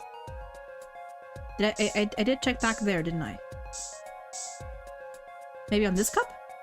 Nope, nothing. Is there even anything to find here? I feel like there should be. I did spray the cup. I sprayed the cup. I'm spraying it again. Door handle? Nope. Painting again. Painting again. Painting again. Do I just... Too bad. No reaction there. I'm sure Emma checked out all the likely spots. Wait a second. What is it, Apollo? Did you spray that I literally just did! I don't think so. The spray probably can't reach that far, you know? Let's check it out just to be sure. Okay, now we can actually get closer. Okay. Nothing here. Figure. Picture. Picture. Picture. Picture. Oh. I'm back. Welcome back, Drago.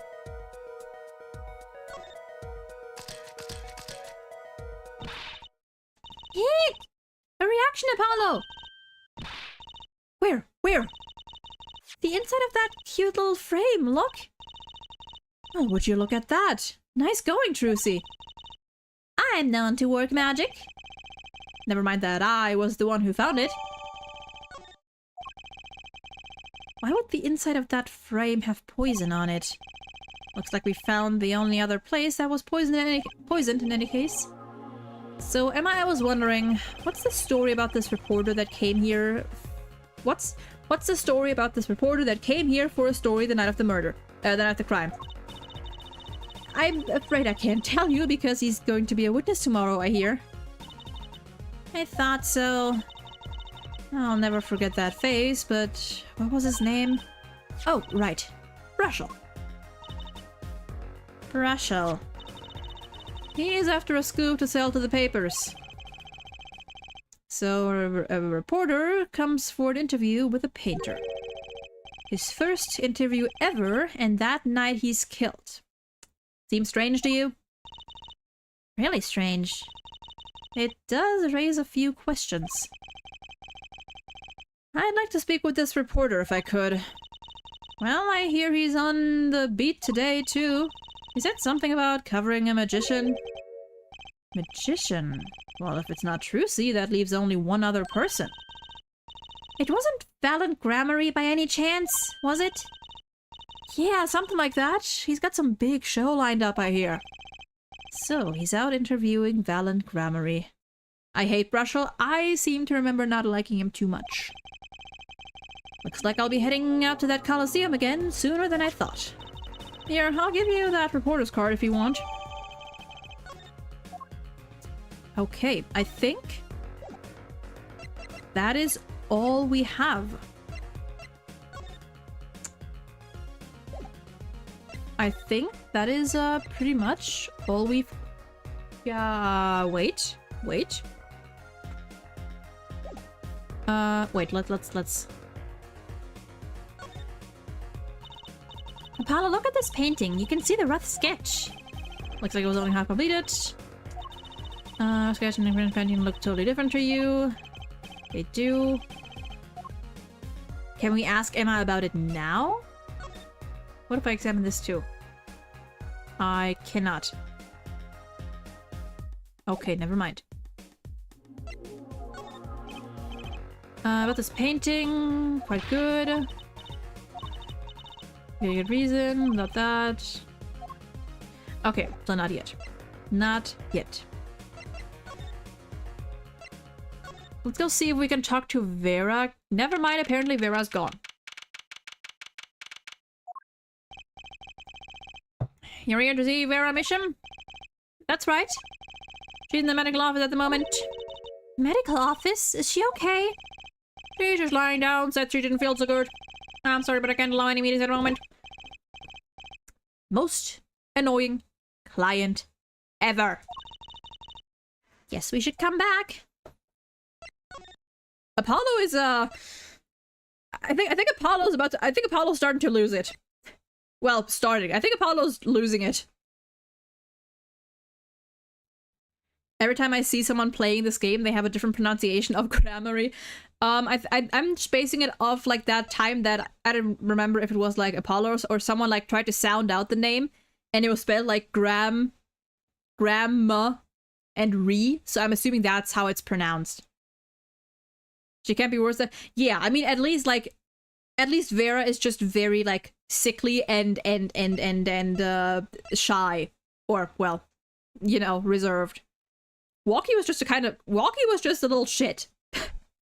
Walkie was just a fucking little shit. Hey, my man. Do I have anything to present to you? I don't think... Maybe about this? Nope. I doubt... Oh yeah, wait. Nothing here. I always read it as Grammari. Yeah, no, I can see. I've seen people pronounce it Grammari too. I'm going with what presumably they in-game pronounce it. I'm assuming you have nothing.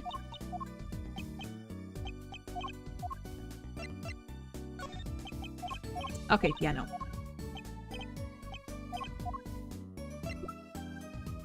Paintings, okay.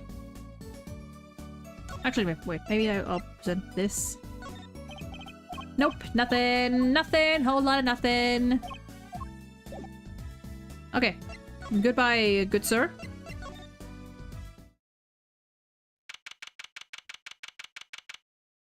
Oh wow, they had... I clicked it too fast for it to show. But in that little window on the selecting screen, they still had the Gaviner's stuff, promotional stuff up there.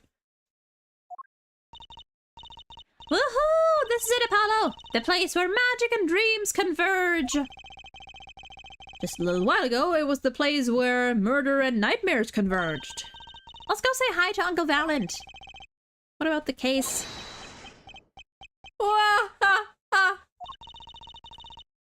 Only a performer laughs like that. The young Miss Trucy! How often I'd hoped we'd meet again only to tell myself it was a possible dream. Gee, Uncle Valent, how's it going? I'm glad to see you too. Of course you are. Humility is definitely not one of her stronger traits. Well, Miss Trucy, how does the day find you? If you've come to give me flowers, do it after the show, I beg you. Actually, we came to wish you good luck. And congratulations on your big magic show. Oh, but it is I who wish to congratulate you. Not everyone is so lucky as to witness miracles such as the ones I shall perform. Yeah, you're amazing. We get the picture. The world will watch in wonderment as magnifies illusions are reborn. Here, on stage, by my hand.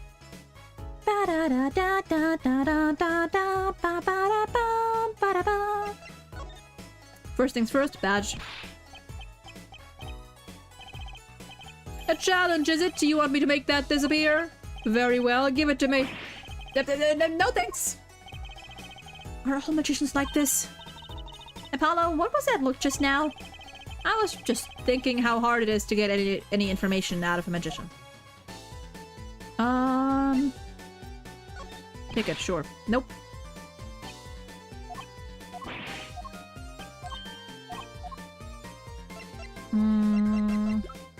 Don't think there's... Maybe? So a journalist was here on a story? All eyes in the universe are upon my stage. All pen seek to commit its mysteries to paper. His name was Brushel. Brushel. Are you good? I think he remembers him. He doesn't look too happy about it. Brushel, that cloying smell of mint when he smiles, yes. Could you tell us more about him? What did he want? Okay, nice, Tony. Okay, and now we got, Everyone's talking about the big magic show. Is it true that the Grammary Miracle is back after a 7-year absence? Miss Trucy, I must apologize. This show and this honor should have been his. Daddy. Oh. My co-magician in training, Zach Grammary, if that terrible thing hadn't. It's okay. Your father was a great magician, Trucy. If he were alive, then I, Valiant Grammary, would have been proud to stand upon this stage as his assistant. Assistant? Thanks, Uncle Valiant. You know, I'm happy you're doing the show. To think we get to see the great magnified illusions again. She really is looking forward to this, isn't she? Ba, ba, ba, ba, ba, ba. My mentor, the great Magnifi Grammary, I think I'm gonna just pronounce that name differently every time I read it, was a true deity among magicians. The creator god who gave birth to magic and illusions that defied our very imaginations. I was so little when I last saw one, but I still remember his shows. He did wheelies in a sports car through the air above the audience, and then sped out to outer space, faster than the speed of sound. I'm guessing that memory was a bit embellished. Yeah, I do like the Grammary lore. For 7 long years, the world has been waiting for a miracle to match his.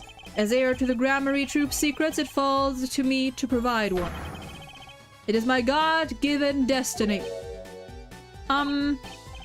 You! Yes, you! Nameless phase who speaks for the nameless masses, how can I help you?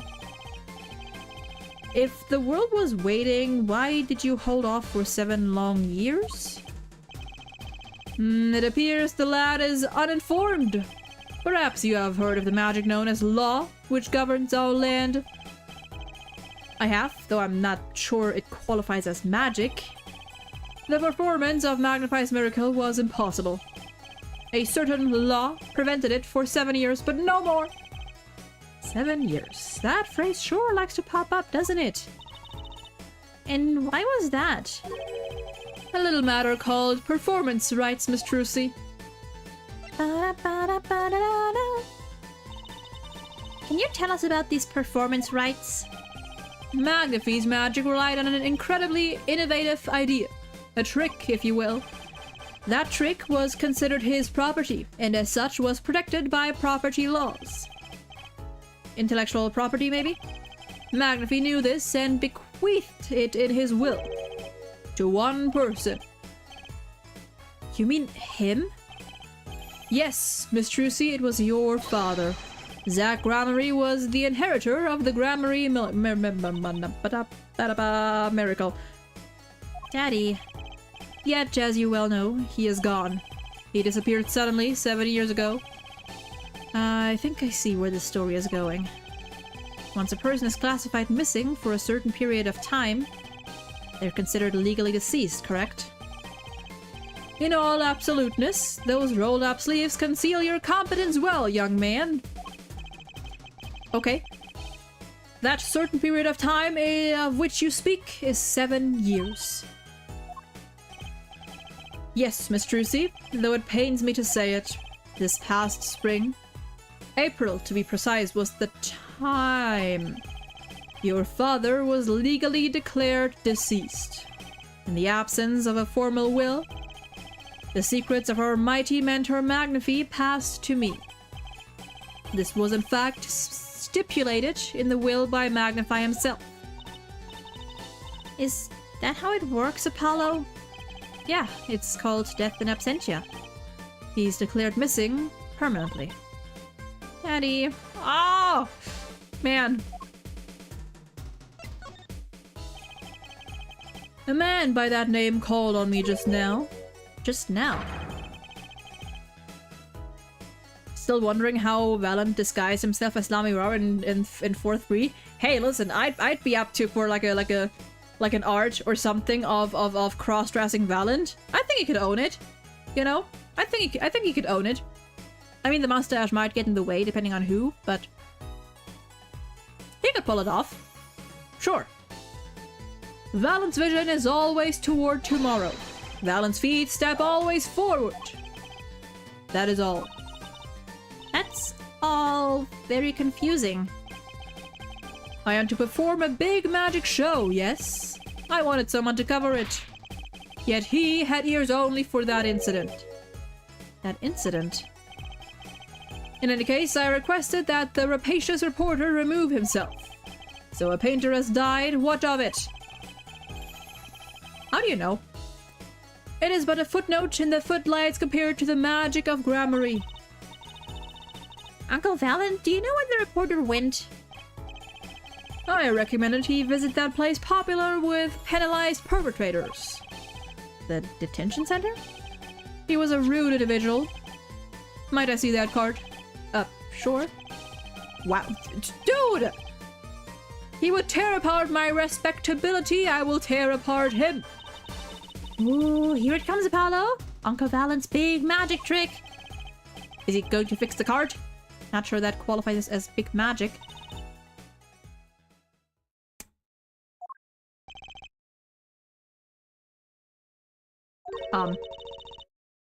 What happened to the big magic?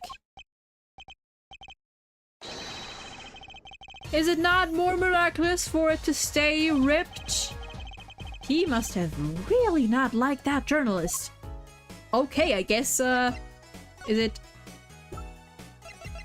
Yep, it's gone. Wow, okay, it is gone. Well...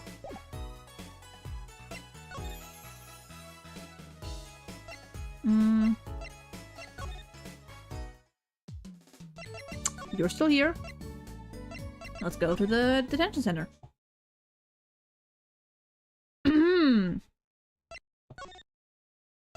We're not. I'm mostly wondering about how did he recolor his hair to brown, got a haircut like Lamirar, and less than a couple hours later he got back to his gray hair and goofy. I mean, to be fair, like the hair could have been a wig. The hair could have pretty easily been a wig, I think. So that makes sense. And I mean, like, I guess if he is just a magician, like he probably has an easy time like getting in and out of like costumes and stuff. Let's go back to the studio.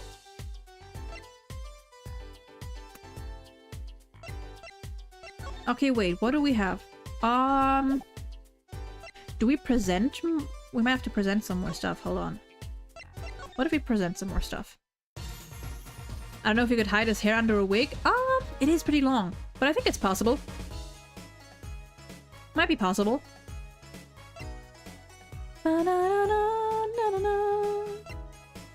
Let's see. Can we present anything else? Ticket? Never mind. We already did that.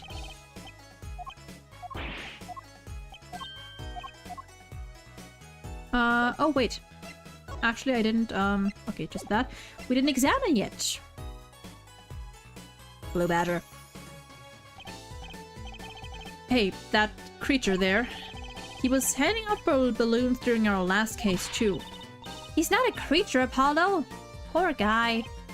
Oh, sorry. Was I mean somehow? You know how hot it is inside one of those suits? He's stuck in there with only the smell of his own sweat to keep him company. On the verge of passing out, he hands out each balloon as though it were his last. Kinda takes the fun out of seeing the Blue Badger. Bum bum bum ba ba da dum.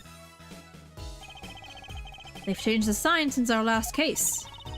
It was all Gaviners back then, wasn't it? I hope nothing bizarre and mysterious happens this time. But it shall! Why, the show itself will be bizarre and mysterious, I assure you. I don't have a problem with mystery as long as it's legal. I don't think think lawyers and magicians were really meant to have conversations like this? You know, I thought this at the time of the Governor's concert too, but this Coliseum is just way too big. It's huge. It's got a big sounding name too. Sunshine Coliseum, was it?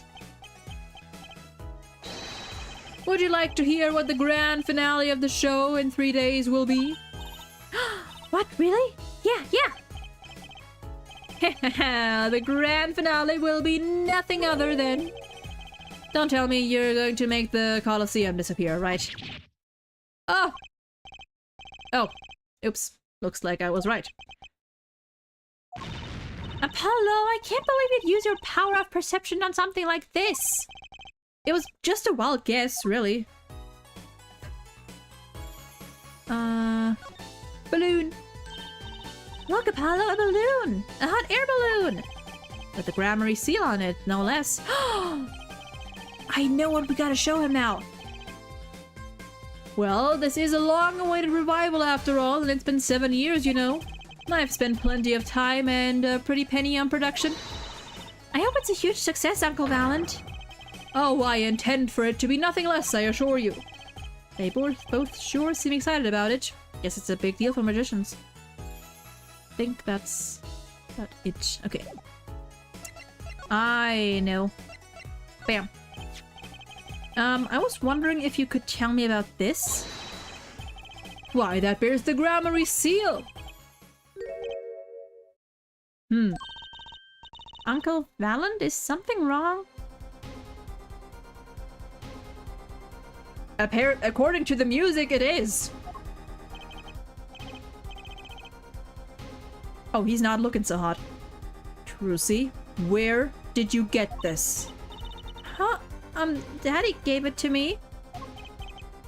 Your daddy? No, my other daddy, Phoenix Wright.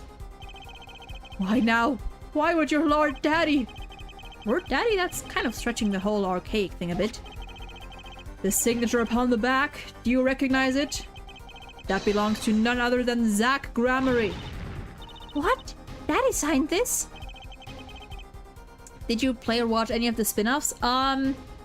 The only games I know are the 6 main games and the 2 investigation games. Mostly. I haven't gotten into the Great Ace Attorney yet. I think I've only watched the first case, and then I decided that I wanted to play it for myself at some point. And I haven't, I don't know anything about the Layton, spin-off. Or spin-offs? I don't know if there's multiple. Might I be so bold as to open it? I'm sorry, but I can't let you do that. Aha. What's in this envelope, I wonder? Now, the time has come when I must return to make my prestidigitation preparations. By your leave, Miss Trucy. Thanks, Uncle Valent. 3 days from now, make ready for a miracle. What do you think that journalist was after? And why did Valent react like that to his envelope? To this envelope? I think it's time to pay the detention center another visit. The Layton spin-off isn't good from what I've heard. I haven't heard much about it. But I've never been into, like, Layton either, so... Okay, I guess now we go back. Let's just check if Emma's still here. Okay, yeah. Okay, there we go.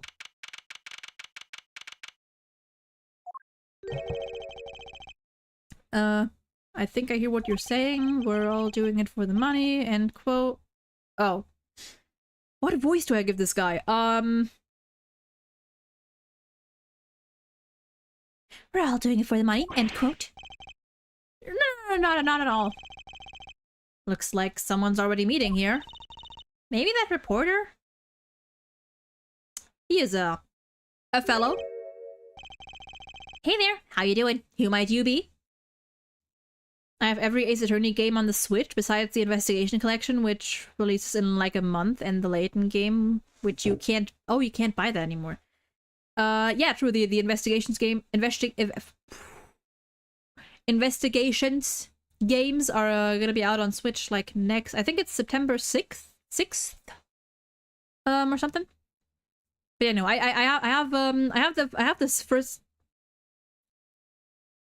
the Phoenix Wright trilogy on my PlayStation. I have the Apollo Justice trilogy here and the Great Ace Attorney. And I don't think, I don't know if I'm gonna, I don't know. I might just watch the Miles Edgeworth games in my own time. 26 days? Nice. Sorry, we didn't know someone was already here. I'm Apollo Justice, attorney at law. Talk about a nervous monkey. You're Justice? You? You know me? Do I know you? Of course I know you! Stares down witnesses on the stand till they spill beans, end quote. That's not true. What's he writing? Are you a reporter by any chance? Oh, you're Druzy. Am I famous? Oh yeah. Druzy Wright hates carrying a bag. Puts everything she owns in her panties. End quote. That's so not true. Just hold on to your breeches there.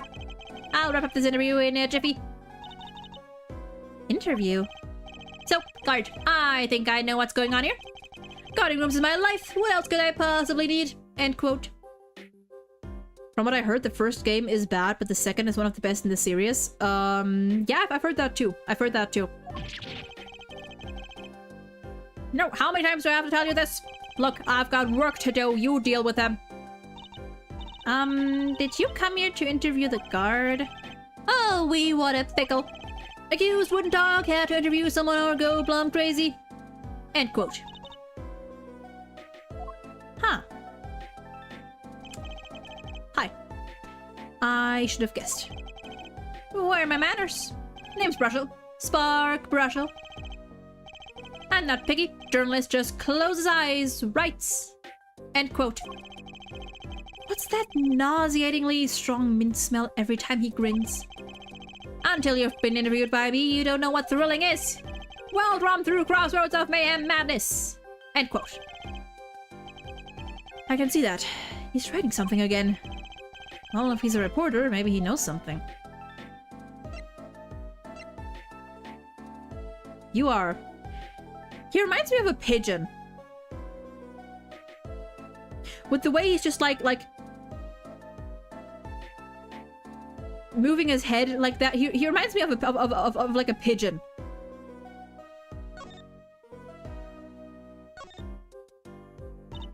So, Mr. Brushel, you're a journalist?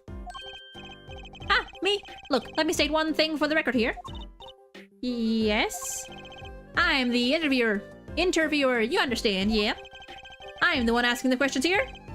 End quote. Okay. For instance, you think a movie director watches movies? Well, I think he probably does. Exactly. I knew you'd understand. Huh? What is Bro waffling about? So, the night of the murder, you were at Drew's studio. Who? Me? Look, let me state for one thing for the record. Yes? I may look calm and collected, but I'm busy. Real busy, always on the road. Journalist always buys one-way tickets, never looks back. End quote. I can understand that philosophy, but... You want to know the thing about one-way tickets? Once you use them, they're gone! All because you have to give them to the guy at the airport. True enough? But they don't they give normal tickets away too? Exactly. See, it's the same thing. What is? This guy is he's a character. I'll give him that. So you went to do a story on Drew Misham, and he'd never had a story done about him before? That's right. Look, let me state one thing for the record here. What? I'm sure you're going to want to know about my source. What tipped me off to Drew? Why do the interview in the first place? Well, yes. Look, it's like... Oh, I've got it. Say this is burger joint with fabulous ketchup. Ketchup. You think the burger guy is gonna tell me where he got it? At the supermarket, maybe? Exactly. See, that's what I'm talking about. I think I may have actually understood that one. Well, there's nothing I can talk about, really. Walls of ears, eyes, especially glass walls with speakers. End quote. I mean, you can buy a physical copy for the 3DS, but it's like $100. Yeah, fuck no. Right. Guess we'll leave then. Ah, but since you're here, might as well tell you a tidbit of news I saw, just for the heck of it. Sure, tell us. Just for the heck of it. I remember it like it was yesterday. Was it yesterday? I'd seen a movie on a trip and wandered into this burger place with amazing ketchup when an article in a tabloid caught my eye. Famous old painting stolen from art. That was a sentence that went somewhere. Famous old painting. Oil. Famous oil painting stolen from art dealer's gallery. End quote. I believe it was. What was with your nose just there, good sir? An oil painting. Happens every day, right? But I thought I'd seen that painting somewhere before. A painting of a giant peach floating down a river. Someone stole an oil painting of a giant peach. Well. Journalists can smell scoop better than burgers. End quote. Was it perhaps this one right here? Never mind. Take this, right, putting on, end quote. Don't think so.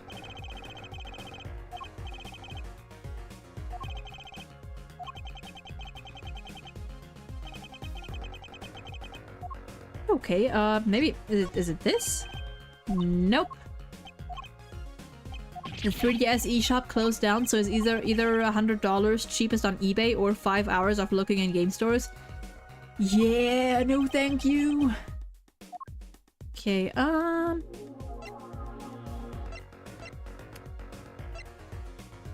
I don't think I should show him... Hey, I got a badge. Never mind, I don't have a badge.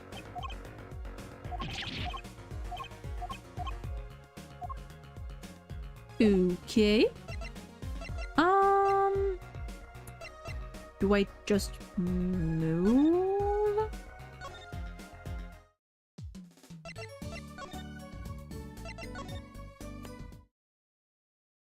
Oh! Well, how'd it go? Find anything out? Actually, there was one thing I wanted to check with you. What's with that scary face you're making? And what's with the I know something but I'm not telling face you've got going, Emma? I'm gonna present this one. Quite good. Examine, happy lets you, good reason. Okay, do I show this then instead? This painting came from behind that dresser. Ah, yes, so? It was stolen, no? I was hoping you wouldn't figure that out. Do you think you could tell us a bit about this? I suppose. It's what you think. Drew Misham was a forger. And back to that music we go. A forger? Bum bum. Bum bum. Oh, there. Up there. So, what exactly is a forger? Well, basically, it's someone who makes forgeries. Fakes, in other words. Like your daddy, apparently. Copies of an original. Exact copies, so precise you can't tell them apart. Well, why not just photocopy them? The big problem with forgeries is that people try to sell them as the real article. It's a crime, of course. So Drew Misham was... a criminal? I'm afraid so. He received money to create elaborate forgeries. To supplement his work in illustration, I guess. I see. Actually, that's why I brought this here in the first place. What do you mean? When you're trying to determine if a painting is a forgery, the rough sketch found underneath can be a valuable clue. So the rough sketch is like practice for the real thing. Like doing a magic trick in front of a mirror before you go on stage. But not in the case of a forgery. Not necessarily, anyway. You know what the finished product is going to look like, after all. Oh yeah, I guess you would. That's why I brought this. I'm going to use it to see what's under the paint of the finished pieces. I get it now. Not that I really needed to go to such lengths, seeing as how one of the paintings was only half finished anyway. Still, it'd be neat to see Mr. Misham's rough sketches. Kind of like what he was drawing when he thought no one was looking. True, that would be interesting, and maybe valuable for our case.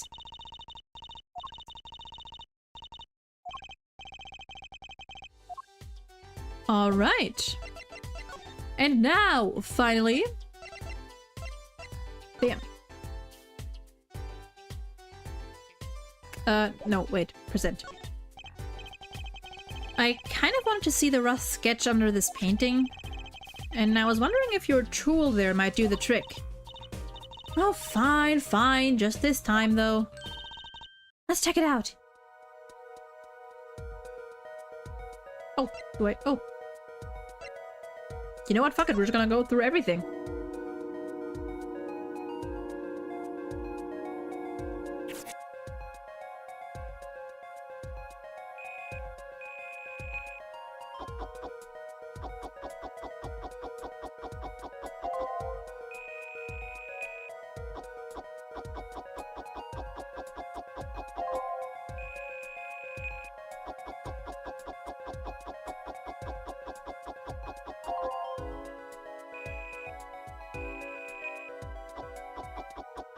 Hold on a moment there. Hold the fuck on there. I thought there was I thought this was gonna be nothing, but hold on. I actually thought this was just gonna be like something for funsies, but oh.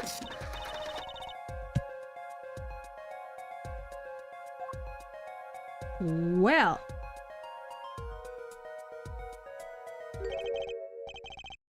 What the heck? Wow, he really blows. The finished painting isn't anything like the rough. Interesting. Devices like mine didn't exist until recently. He probably thought he could draw any sort of thing he wanted to for the anything he wanted to for the rough. What do you mean? Well, in the past, you could only analyze the composition of a rough sketch. You could only analyze. Okay. Composition. In other words, the traces of charcoal between paint and canvas. So you could tell if there had been a rough sketch, but not what it looked like. I think I follow you. So in essence, it wouldn't matter what was underneath the finished painting. Some pros would actually paint out a rough sketch entirely, then do a completely new painting on top of that. So Mr. Misham was drawing whatever he wanted before painting over them? Possibly. Is there a problem with that? Not particularly, but something about the sketch itself is kind of odd. You're awfully silent all of a sudden, Apollo. You think we could check out one of the other paintings? Well, sure. You like this detection stuff, don't you? Well, let's go for the next one. Oops, I heard an auto.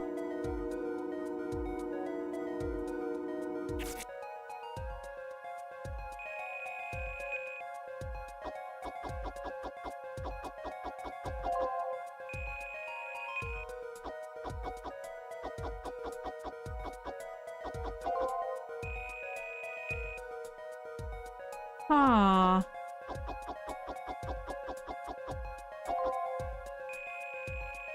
Can't tell what it is just yet.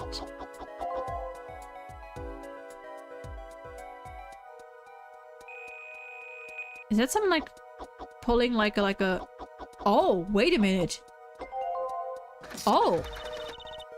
Oh, that's the noodle stand.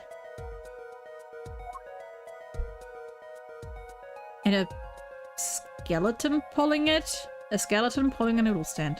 Huh. This one too.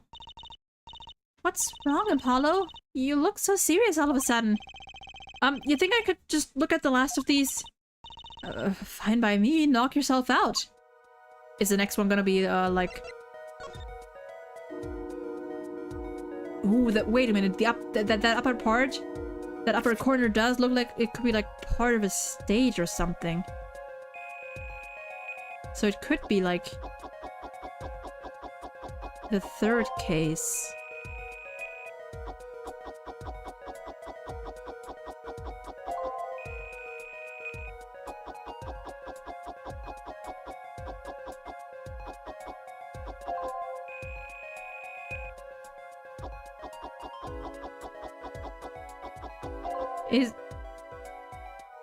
Is that Clavier and his guitar up in flames?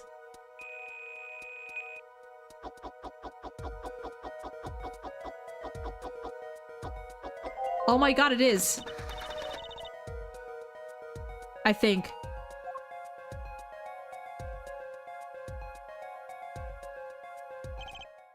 What the heck is all this? I hesitate to ask why you're getting so excited. You sure your device isn't leaking some kind of strange radiation? Trucy, look at the 3 sketches. Do you notice anything?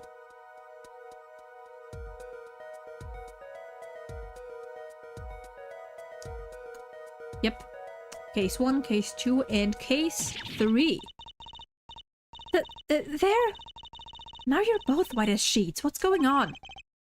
These sketches are of the 3 cases I worked on. What?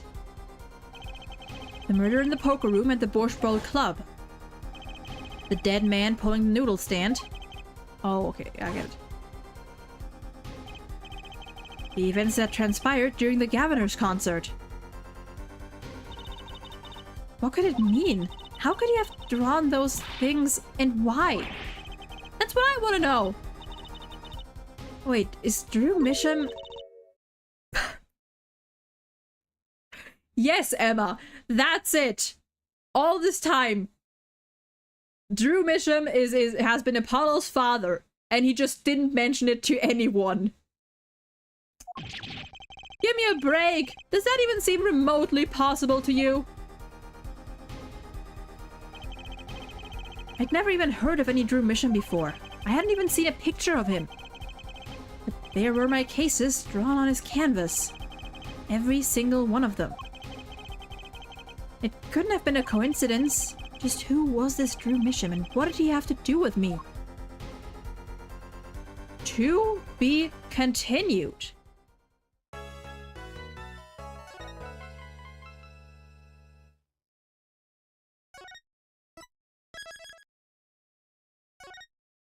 Wow.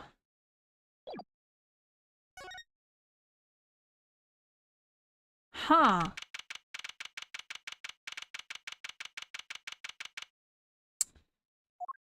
Okay. We will take a small little break here because I am really fucking hungry. And I need a little breather before we go into this trial. I don't know how far I'm gonna get into this. But I think I'm still good to go for another hour at least or so. Just gotta get a little break in. So yeah, we'll be taking a short, like 10-ish minutes break, and after that we will get started with this trial. See ya in a bit.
Alright, I am back, but I have to, I still gotta finish my food. So give me another 5 minutes or so.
All right.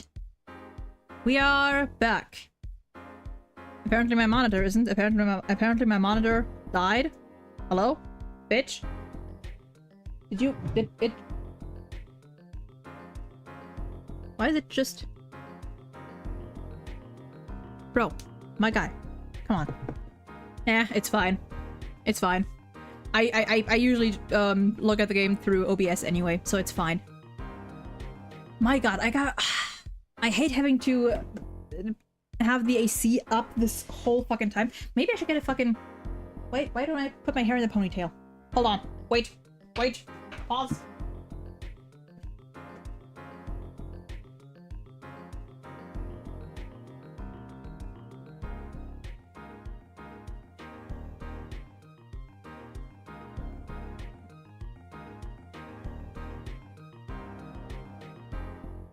That is what hair ties are for.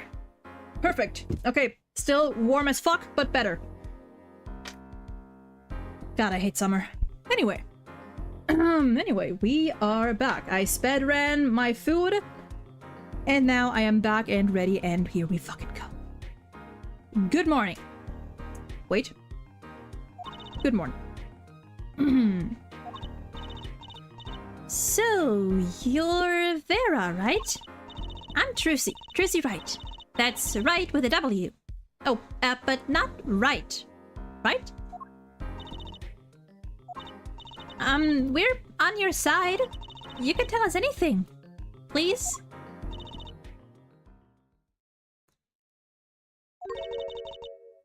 Good morning.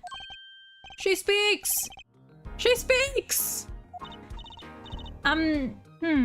Not bad, not bad. But I think you'd do better with a little smile, you know? You're so pretty, you need to sell yourself, you know? Trucy, let's take it easy for starters. Do you have a favorite game or a game franchise? Ooh. Ace Attorney is definitely up there. P5. I love Persona 5, or yeah, I'll say Persona 5 in general. I am a big gacha fan, so I do love a lot of gacha games, like some of the Hoyoverse games, like Genshin, for instance. I doubt many people are gonna know these, but I am or well, maybe not anymore, or at this not right now as much.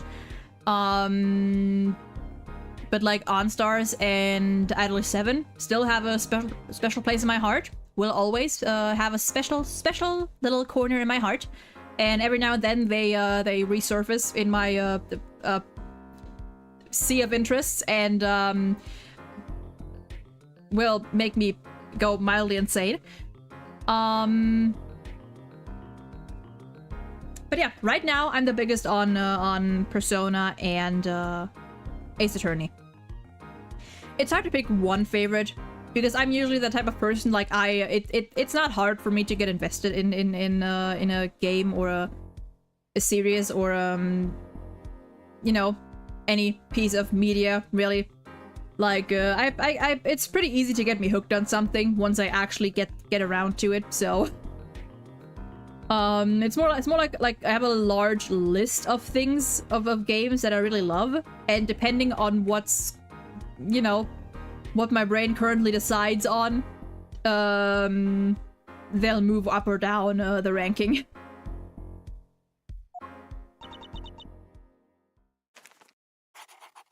Oh, okay, that's kind of cute. That's actually kind of cute. Was wondering about buying Persona because it's on sale right now. I can only like have you played any Persona game before? If not, then personally I would suggest Persona 5. Personally, as someone who has played that game the most, like I've gone through that game multiple times, and I am currently playing through P3R and Persona 4 Golden, and so far Persona 5 is definitely at the very top. I think it's also rather beginner friendly, question mark. It is a commitment. either way, doesn't matter which persona you're gonna get. Persona is a time commitment. Like, we're talking like 120, 130-ish hours of story. Persona games are very long. I think P5 Royal is $25 on Steam. Damn, that's honestly pretty damn good. Yeah, if you do get Persona 5, get Persona 5 Royal, because that comes with a whole chunk of like extra like new content. But yeah, personally, I would suggest P5 Royal, definitely by far. But the other ones are they're good too. They're just like not up there with P5 for me. Yeah, Persona games are long, and it's not because they like drag or anything. It's just like the story is that long. The pacing is fine. The pacing, for the most part, is actually like fine. At least for P5, in my experience, it's the story, in my opinion, is great. It's amazing. Characters are lovely. Really good stuff. So personal suggestion would be Persona 5, as someone who has thought about that game way more than I probably should have. Thank you for taking my case. Okay, well, that's a start, I guess. There she goes with the nail polish again. That's great, really. It's so cultured.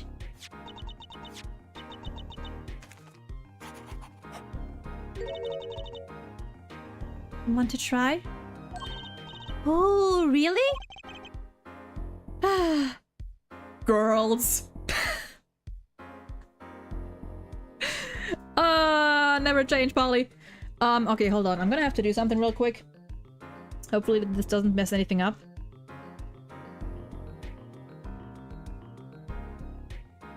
Hopefully this doesn't mess anything up.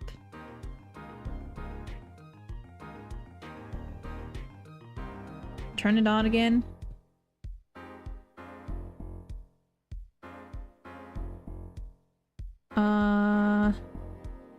Okay, what the fuck is up with this? What genre is Persona? I've seen it a bit, and I think it's an RPG, but I'm not sure. I would say it's an RPG. Yeah, it's an RPG. Okay, hold on. I'm gonna have to mess around with something a little bit here. I'm gonna have to mess around a little bit here. Don't worry about it. Where the fuck do I... Oh, here's where I put it in.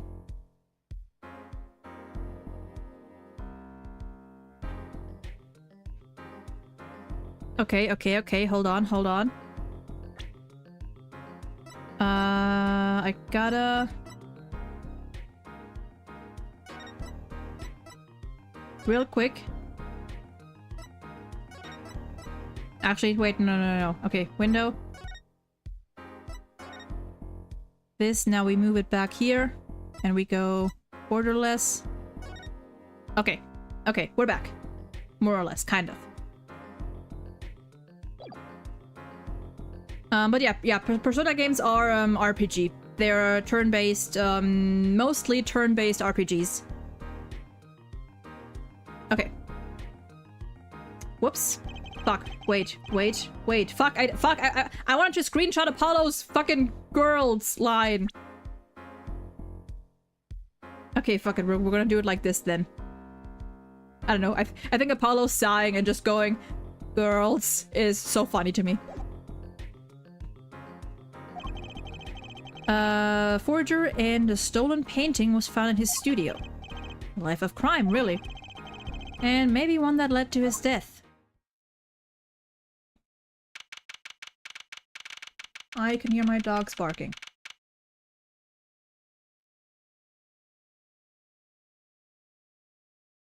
Never mind. Just a relative coming to visit. Oh, this case is gonna be good. Well, we'll now, begin the, trial of the remission. Your Honor, are you okay? Is the judge okay? His voice is all raspy and he's looking around all nervous like. The repercussions of today's trial will most likely be felt for a long time, and may indeed alter our legal system forever. I missed you! I know you were literally in the last case, but I missed you! Ah! There are a lot of screenshotable moments in Ace Attorney, like when in 2-2, Gumshoe tried giving a crying 8-year-old a loaded gun. I remember that moment. It was so funny. And it's so very Gumshoe. Today is a test of the jurist system, and the first step toward a new order in our courts. Daddy's secret mission! The jurists will function like a jury. It is hoped their inclusion will help the courts to better reflect the people's will. Why aren't there any jurists in the courtroom? I know what also isn't in the courtroom, but it's right in front of me, which is a fly. And it's gone? Question mark? I don't know where it went. 3 closed circuit cameras watch this courtroom at all times. The jurists have access to everything that transpires. Jurists, judge well and judge cool. Now, see here, Prosecutor Gavin. I was going to say that. My apologies, Herr Judge. Jurists, today, judge today's trial coolly, if you would be so kind. The jurists are unbound by the letter of the law. They don't affect the trial with evidence, but by their feelings. We're about to find out just what effect they're going to have. Very well, Prosecutor Gavin. The details of the case, if you would.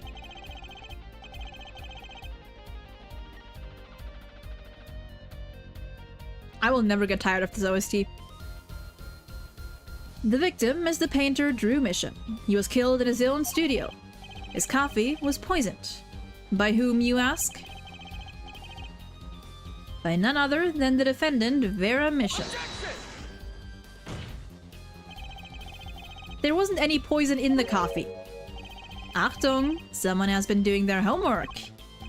Indeed, poison was not present in the coffee, but on the mug itself. The mug? Ah, residue was found on the rim, I see. The autopsy report describes the manner of our victim's death. The court accepts this as evidence. Death by troconine poisoning. Estimated time of death 9 to 9:30 p.m. Okay. That was the same time as Latouche presumably died. Interesting. Don't think it has anything to do with this, but just remembered that. According to this report, the victim's death was caused by a troconine poisoning. A chemical compound that does not occur naturally. Lethal dosage is a mere 0.002 milligrams. A touch of a troconine in the body is a touch of the Reaper's scythe. That was I kind of like that line. Very well, Prosecutor Gavin, you may present your witness. I have for you today a simple man for a simple case. A man who witnessed the murder in its entirety. A journalist, no doubt.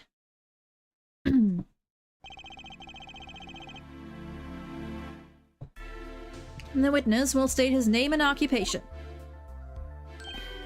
Ah, right. I already forgot the voice I gave this guy. Something like fast and yeah. Well, for starters, my name's Spark Brushel. My job is a lone observer of the world. In other words, a freelance journalist, right? If you don't mind, I'd like to say something here for the record. Yes, Mr. Brushel? I dislike conclusions, specifically the aspect of jumping to conclusions. Preconceptions make part sandbox of endless desert waste. End quote. But you are a journalist. You said so yourself yesterday. Well, that's true, yes. But you must understand, I stand before you today as a man with a dream. I am offering you my testimony in exchange for exclusive rights to the story. Scoop turns Mr. Brushel into that, Mr. Brushel. End quote. Let's hear your testimony then, shall we? A simple case, eh, Gavin? For me, the jury is still out.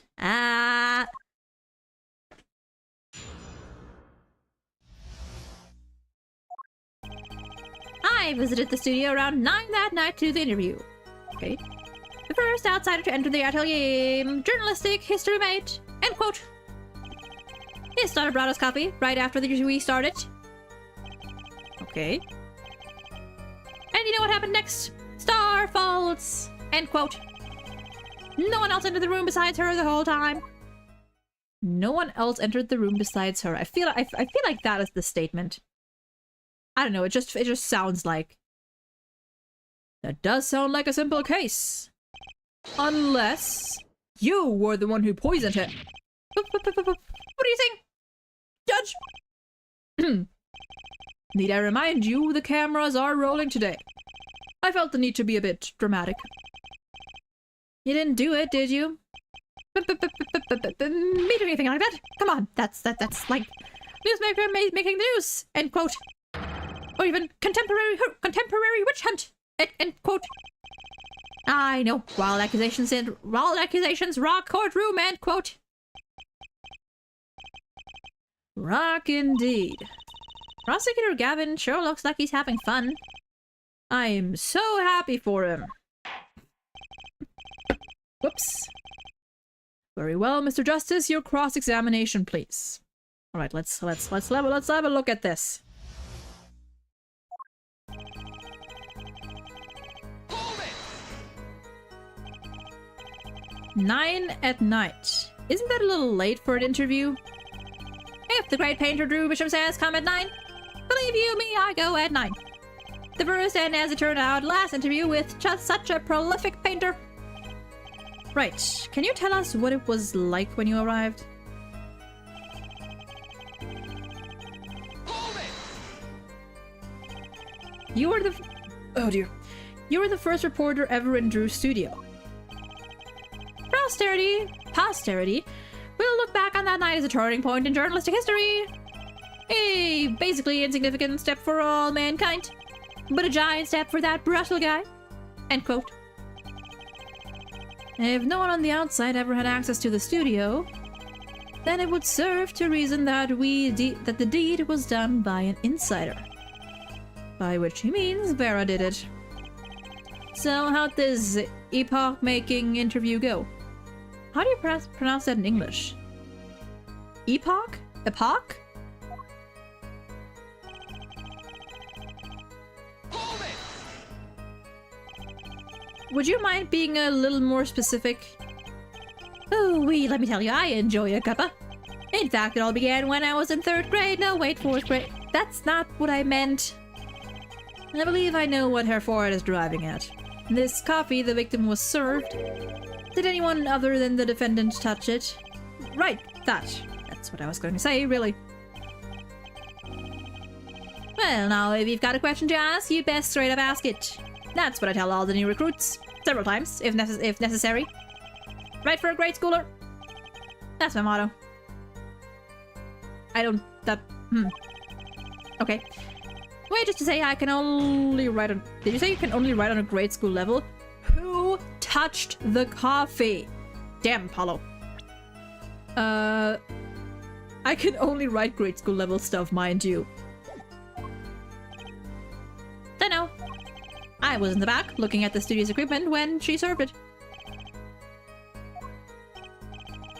And what happened next? Hold it!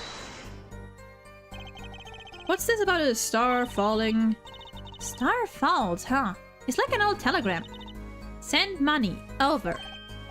So, you don't know? That's like a journalism code word. Code word? An important personage passes away, a star falls. Get it? But there's no gravity in space, is there? I wouldn't think stars could fall, really. Does this matter? Oh boy, this is good stuff. Good stuff. How about star breaks? Nah, lax punch. Be right back, all good. I know. Star dice. Nah, lax imagination. Of course, you could go with Drew dice. Straight to the point. I like it. I think we need to hear about something a little more substantial. A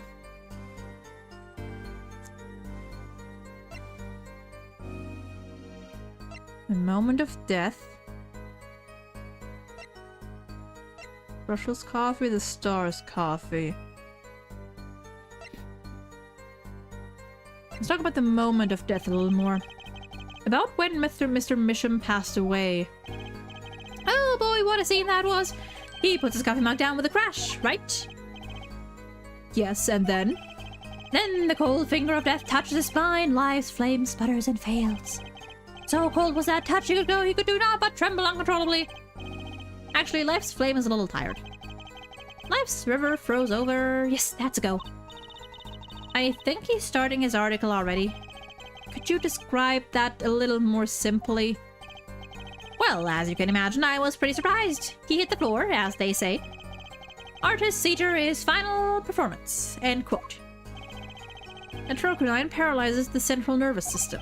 The body aches like arches back, like about the limbs. Oh, that's quite enough of that.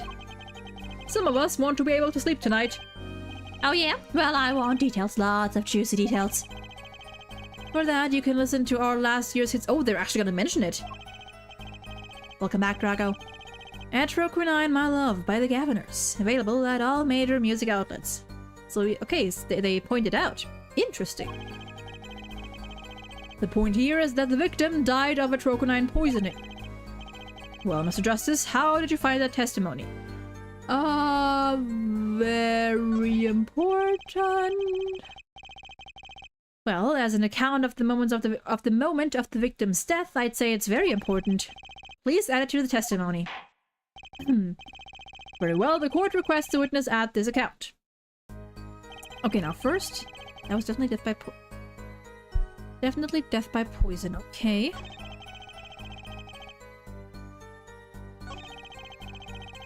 Hold it! You say it was definitely death by poison. How can you be so sure? My god, this fucking fly. Where? Stop! Bitch! God, it's one of those like small creatures too. God damn it. Hey, look, I'm a journalist. I've seen a lot of things. And I've heard more than my fair share. I've had more than my share of experiences with so-called poisonings. Man eats fishy fish, goes bye-bye. End quote. Food poisoning doesn't count. Should I get him to talk about something else? Might as well. So you drank the coffee that Vera served you too? Of course. When someone serves you coffee, you drink it. That's what my old boss always used to say. Never did get what he meant by it though. But you're still alive, which is to say you're still alive, which means you didn't die. People live if they don't die. Ah, of course not. No point falling before you're a star. End quote. That's not exactly what I was getting at. What were you getting at then? You know the poison was on the rim, not in the coffee. Oh, yes. There were 2 cups on the tray she brought. And one of the cups had Drew's signature painted on the side. No chance the guest would take that one by mistake, I guess.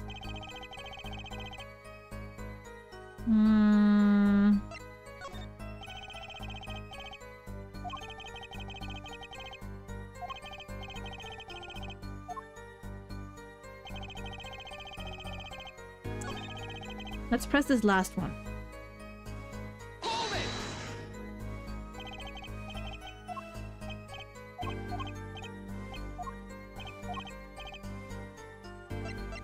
Just for completion's sake, let's look into this as well. You say Mr. Misham had the coffee too, but did you actually see him drink the coffee? Of course. He who sees it wins, but he who says it wins bigger. End quote. I live in a man sees dog eat dog and I live in a man sees dog eat dog and writes about it world. Yet. I guess I can't say I saw him drink it real. Oh. He had one so-called sip of the if that. Man put lips to mug drinks. End quote. Oh. That poison is quite violent, I hear. My stomach did the so-called somersault. Since I'd gulped down that coffee without so much as a second glance at it. Wait, maybe something's there, some kind of so-called trick. Anyone want to venture a guess for the record? Does this guy have a pause button?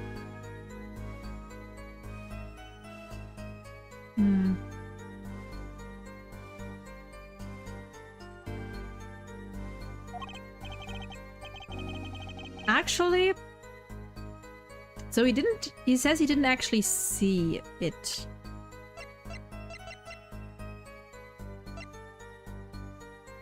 Traces of the slow act... Oh, never mind. Never mind. No. It's fine. It's fine. It's fine. I think I got it. I think I got it. I think I got it. I'm gonna press this one, but I think I know what to do. I think I know what to do. Can you say that for sure? For sure, sure, I'm sure. Your studio isn't a big place, kiddo. I'd know it if someone else had come in. What if they'd been hiding there from before? Objection! Even if someone had been hiding in the studio, they hardly could have poisoned that mug without anyone noticing. You think Spark Brushel would be something as obvious as that? No way! He sure makes it sound exciting. I guess that's his job. There's only one moment we need to focus on, really. The moment when Drew Misham died. Exactly. There has to be something there. Yep. Those spasms. Okay. Browse the coffee right after he started. And he claims that his reaction to the poison was immediately as he drank the coffee. Which cannot be the case, as we just learned that... or not we just learned, but we learned that atroconine is a slow-acting poison. And I think it takes about 50 minutes or something for effects to show. Objection! Is it the one I need to... Okay, never mind. Maybe I need to add the... Okay. Okay, I thought this would be the one. I thought this would be the one. Okay. Hold it! No, I didn't mean to. Objection!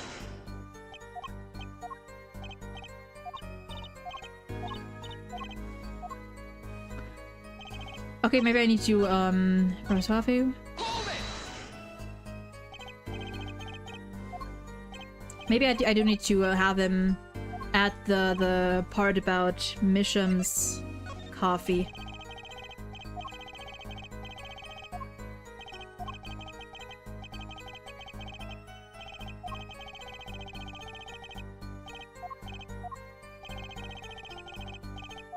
Ahem.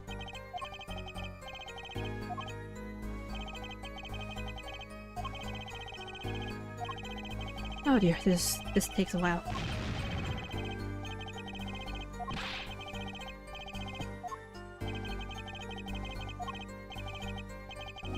Okay. Yes, added. The victim drank his coffee, then immediately fell over. Oh, yes, you can go to press with that one. Your Honor, this is a vital piece of information. Please add it to the testimony. Okay. Vital, right. This is the one. Now we present it. He had one sip the next moment. He was on the floor. That, however, is not possible, good sir. Objection! You know what I have a problem with? A particular property of the poison used at Rokunai. Prosecutor Gavin was quite clear about the poison. A lethal dosage of 0.002 milligram paralyzes the central nervous system. If you drank that, even you, Mr. Justice, would be reduced to a quivering pile. Why are you using me as an example? Unfortunately, we weren't told everything. There was a vital omission in Prosecutor Gavin's information. Ooh, he's staying quiet. An omission. Atroquinine is as virulent as he says. I'm just going to assume I'm pronouncing that word right. But death doesn't come upon ingestion, not immediately. That's because atroquinine is slow-acting. What? According to one forensic scientist...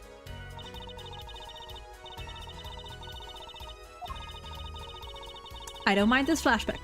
This flashback is fine. If we suppose that the moment Mr. Misham sipped the coffee was when he sealed his fate, then he would still have had time left to enjoy his last cup of joe. How? That is... This guy's posture, or the way this guy is drawn standing there is slightly disturbing. What's the meaning of this? If what the defense says is correct, why, that contradicts the entire testimony we've just heard. Well, Mr. Brushel, anything to say on the record? Slow acting. SLOWACT. It was violent, alright. Even then, he had already begun digging his claws into the journalist. He's working on his scoop. Objection! It's Brushel, yeah? There, Brushel. Let's take a trip back down memory lane. Huh? Did the victim really die the instant he took the sip? Think it over. This is vital. You know what I think? I think that was a not-so-subliminal suggestion, end quote. I admit it does cause a problem if he died when you say he died. I'll be forced to say Auf Wiedersehen to my simple case. And you would be forced to say farewell to your article. Come again. You can't write a story based on conjecture, can you? And as the case drags on, other reporters will pick up the scent. And you'll be forced to kiss your exclusive scoop goodbye. Scoop, scoop. Ew. Look, wait, just wait a second. Just 1 second. We're waiting. Out with it. I think I just recalled a so-called important detail. A revival of recollection, end quote. A story survival, end quote. Attorney utterly confused, end quote. Actually, I did notice something when I was at the studio. I'd heard of poison that takes its sweet time, see? But not what I've been saying for the last few minutes, apparently. Mr. Brushel, are you saying you noticed something that explains what happened? You bet I am. The antidote for a poisonous contradiction, end quote, you might say. Or, I still have no idea what you're talking about. End quote, I might say. I figured it out, but only after an in-depth interview. See, thanks to my journalism skills, I know who poisoned that coffee.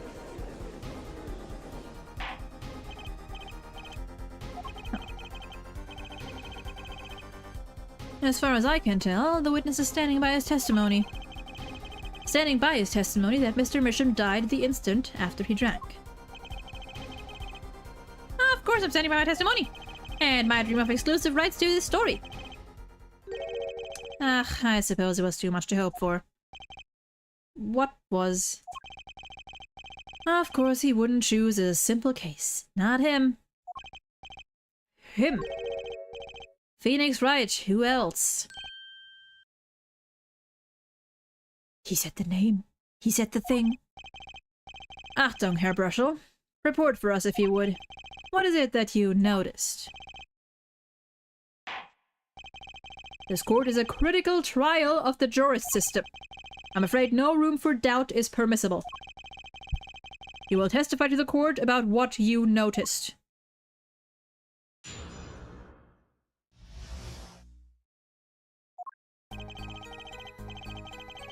When I arrived at the studio, Mr. Misham was at his desk. He seemed to be writing a letter, but he quickly sealed the envelope. A letter, you say? When do you stream? Usually Mondays, Wednesdays, and 1 day of the weekend. Probably, usually Mondays, Wednesdays, and Saturdays. The last couple weeks have been a bit wanky, a bit walky, a bit wonky. That's the word. So I had to move streams a bit. But usually, Mondays, Wednesdays, and Saturdays. Around the same time that I started today. So around like 2 to 3 p.m. UTC. And 10 a.m. EST. But also, if you wanna know exactly when !follow should give you the link to my Twitter, where I will be announcing when right before I go live. Back to the envelope. I thought nothing of it at the time, of course. Or wait, either exclamation mark follow or the description of the stream. One of those. Now that I think about it, what if he was writing a suicide note? A suicide? What? A suicide note? Yeah, so he had this look on his face. Man's face inscrutable as a quadratic equation. End quote. Suicide? Poor Misham. Poor Mr. Misham. But that means Vera's innocent. Would someone commit suicide in the middle of an interview? Oh. Very well. Cross-examination time! I arrived at the zoo. Okay, yeah. Was there anyone at the studio other than Mr. Misham? Don't have tourists, so I'll just look out for your streams. Oh, okay, I get it. Yeah. Fair enough. But yeah, I mean, you can expect those times. Except this week, I might either, I don't know if I'll stream tomorrow or Thursday, but Saturday is definitely gonna be a stream. Was there anyone at the studio other than Mr. Misham? Well, his daughter Vera, of course. Was anyone besides Mr. Misham and Vera present? Not a single one. Not a cat, not a rat, not even a mouse. The only person who didn't belong to that studio there was you, wasn't it, Mr. Brushell? I know what you're doing. I know your game. Attorney uses classic Ramsden phenomenon ploy. End quote. If you intend to suggest that this reporter is a suspect, I'm sure you also intend to present evidence supporting that assertion, correct? In the meantime, let's move along, shall we?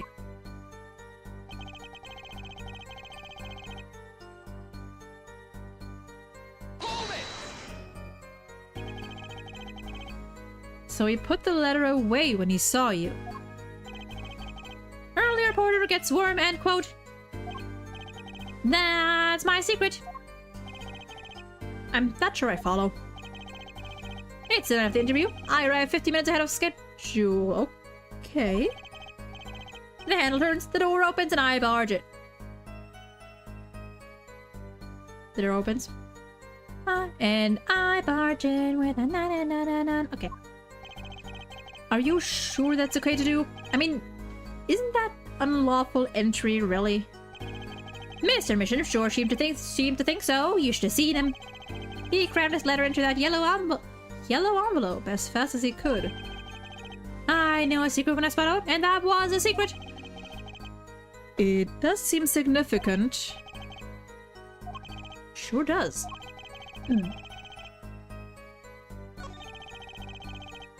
The defense finds this testimony vital, Your Honor. Very well, please add it to the testimony then. And why not? My account comes free of charge. Oops.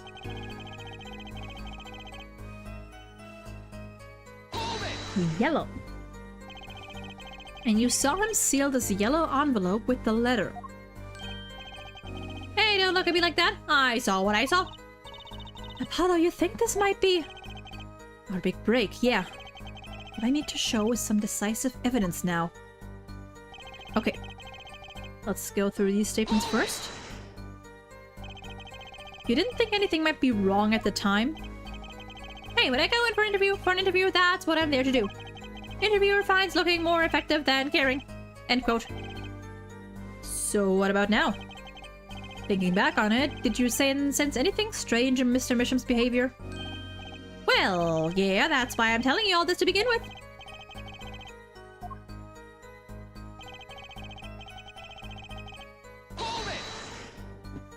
God damn it, I keep bumping against my trash cans. A suicide note. Well, yeah, don't quote me or anything. I'm just saying it's a possibility, you know. So you didn't actually check the letter? Ah, of course not. It was sealed. Contents of can unknown until can is opened. End quote. You can always check the label. Do you think Mr. Misham was writing a suicide note? If he was, that would solve the case in a jiffy. Kinda makes me wonder about that letter.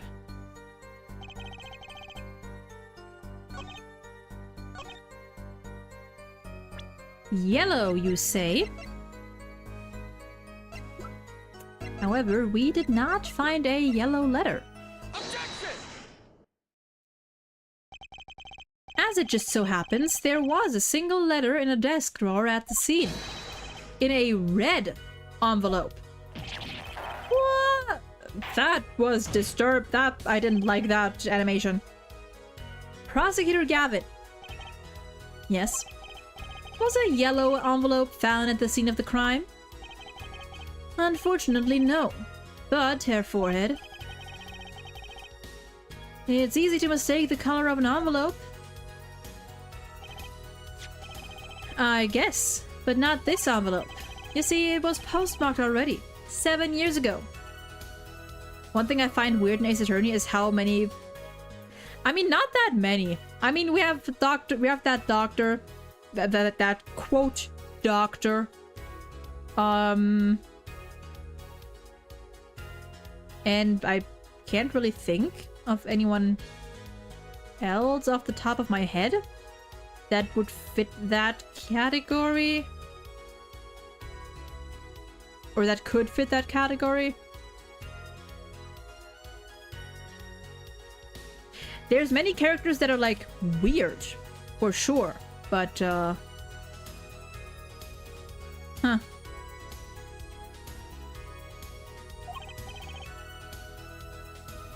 Well, Mr. Brushel? I can explain that. Drew, right. We wanted to get that letter in an envelope, pronto. Get it out of sight of my beady eyes? So he grabbed the nearest envelope and crammed away. And what about the whole red and yellow envelope contradiction, chump? Well, Mr. Justice, have you anything to say to the witness's claim? That night, the victim put a letter he had been writing into a red envelope.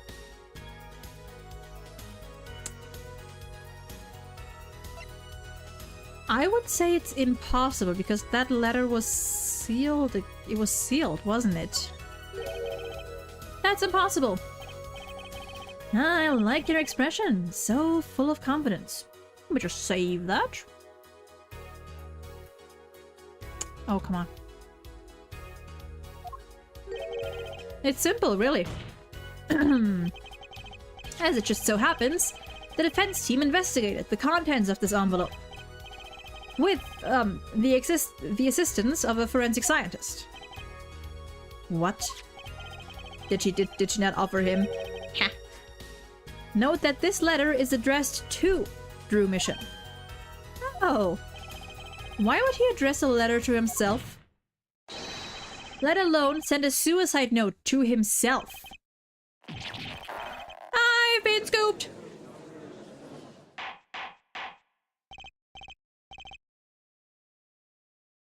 There's salmonella from one... Is salmonella... I thought it was just weird. I thought salmonella was just weird.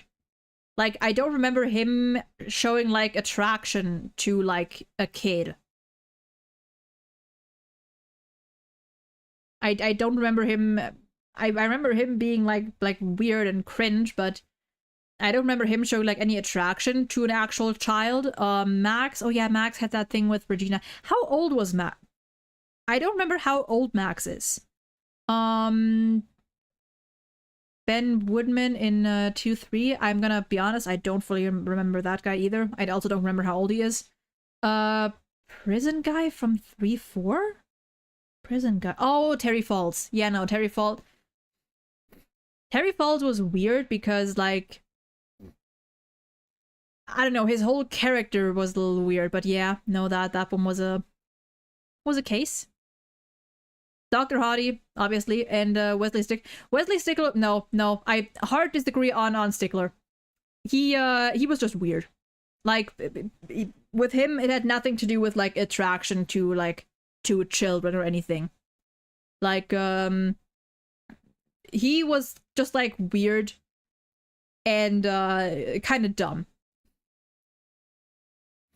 Like, Stickler was just dumb. One of the first lines from Salmonella is something when seeing Mai, who was 17 at the time.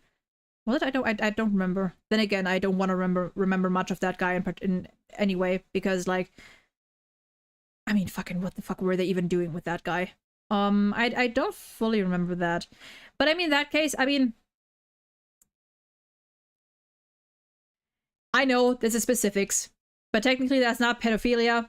Is it weird? Yeah, sure. I don't remember how old the guy was. I'm assuming he was like definitely like late 20s or something. It is definitely weird, but you know, let's not go that far. But you know, I mean, there are definitely a lot of weird characters, for sure.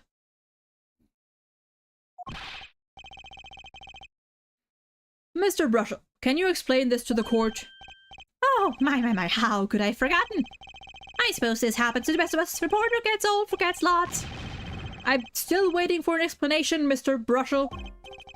Well, that's the thing. See, after he put his letter in that envelope, Mr. Bisham sat there searching his desk drawer for something. All the people from 2-3 were above 20, one was 33, and tried or dated or tried to date, or maybe a 16-year-old. I seem to remember that Max was only quote like 20 or 21 or something. I might be mistaken here. I might be fully mistaken here. In which case, like, a little weird, but like not like weird, but you know, not to the point where I was like fucking lock him up or anything. I don't remember how I don't fucking remember anything about Ben Good.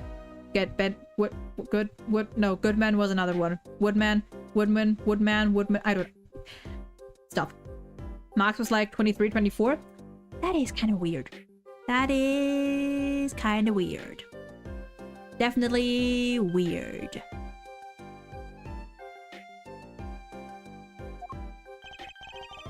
His desk drawer. Yeah, it's a stamp. A so-called postage stamp. End quote. A stamp. Whatever for? Well, to mail his letter, what else? And then, why, yes, I think I saw him put it in his letterbox.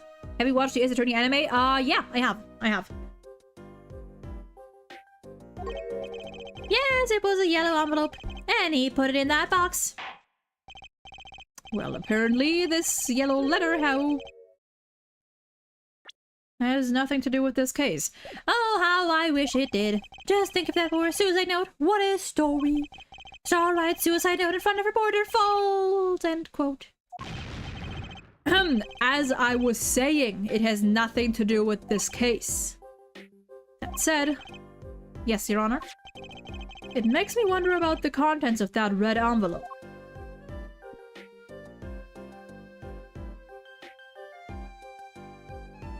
Uh-huh.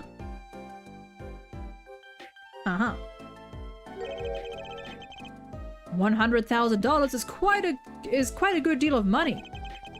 So this was from 7 years ago, yeah? So, am I finished? Am I finished here? I was thinking of, you know, going home to start writing. Oh god, hold on. 1 second. 1 moment. 1 moment.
Okay.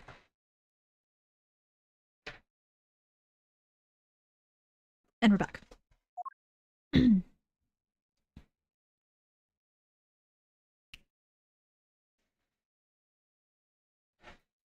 Whoops, there go my headphones. I hate to state what should be pretty obvious to anyone, but when you catch the scent of a story, you make that, rather unique face. Come on. Attorney has active imagination, little else, end quote. Even I noticed something, and my eyes aren't what they used to be. You know, I'm starting to understand what all this perceiving stuff is about. Judge has active imagination. End quote. Please continue with your testimony. Tell us about the scent of a story. Hey, I'm the one asking the questions here, usually. Are you brushing your glasses with... Anyway. Actually, I took a bit of work to get the thumbs up for on the interview. Reporter leverages story gets... Oh god. I had to sneeze. Ugh. Reporter leverages story gets his interview, end quote. The story concerned a certain case from 7 years ago. That red envelope probably had something to do with it. Say what you will, but Drew's talent was Say what you will, but Drew's talent was without compare.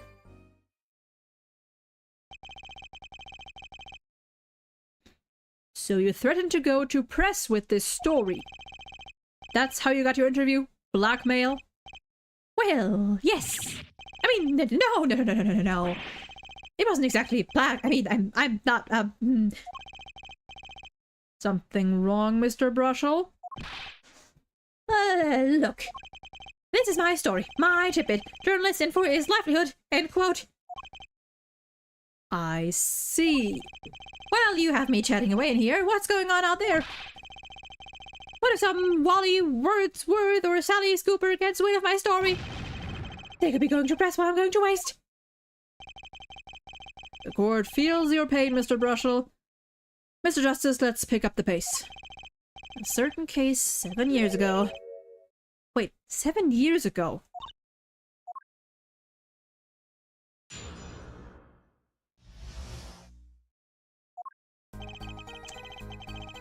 Okay, it's time to perceive.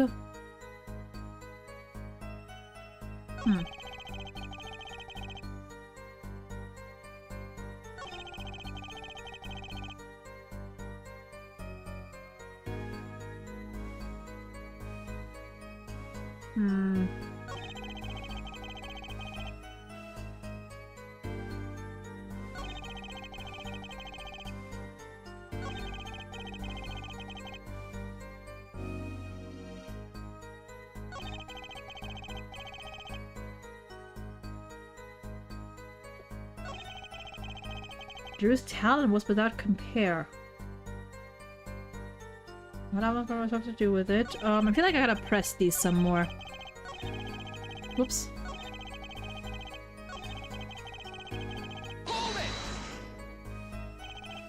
The victim, Drew Misham, had an aversion to reporters. Boy, I guess not even my considerable charms did much for him. Until I finally got my thumbs up, that is. Maybe you can elaborate on that a bit for us.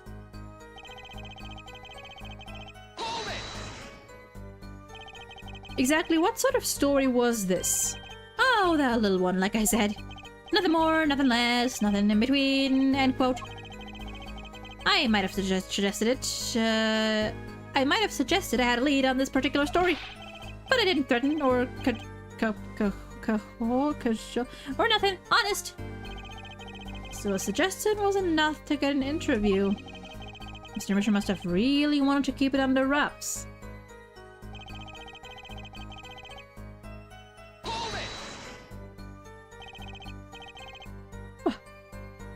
A certain case 7 years ago. Tell us, what case? Let me say one thing, Mr. Attorney, and you can quote me on this. I can't talk about that case. Why not? It's about journalistic pride and staunchness and credibility and connections. Journalists revealed sources only over a stat body, end quote. So, what'll it be? Gonna strangle me? Dead men don't tell tales, Mr. Attorney. He sounds pretty determined not to talk. Chances of breaking his will aren't looking good. Hold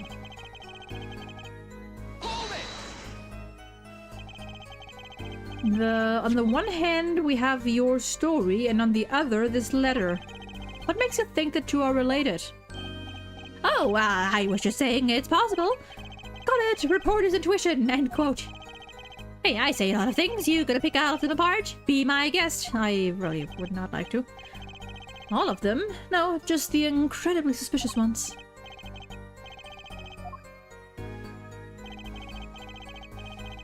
Hold it! Just how amazing was Mr. Misham's talent? Huh? Hooey boy, I mean, hey, he's a star, a star. The flow of his brush is like a great undulating river across the canvas.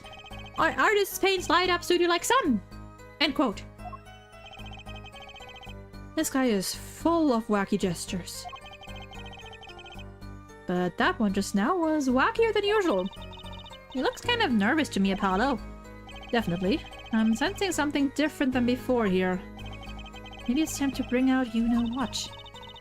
That testimony left a bad taste in my mouth.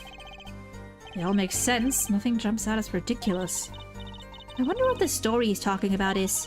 Must have been good to get an interview with a famous recluse like that.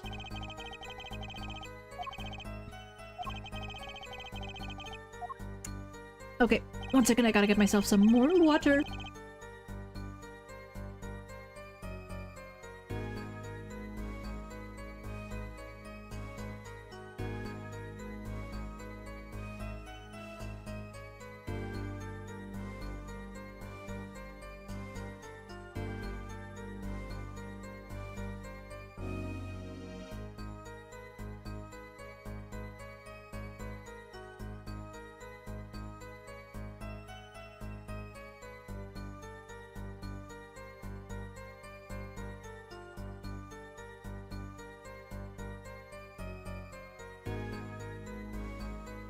Okay. Let's, which one do you say? You need to go. Red Omelette Farm has something to do with it. Yeah, I was thinking this one definitely sounds, a little suspicious.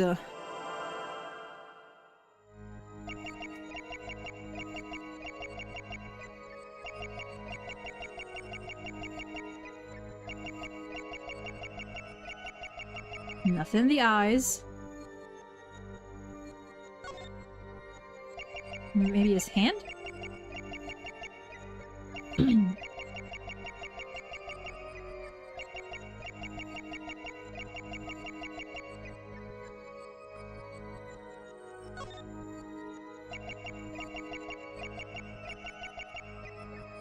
Do you swallow?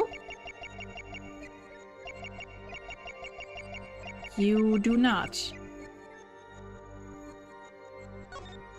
What else is there?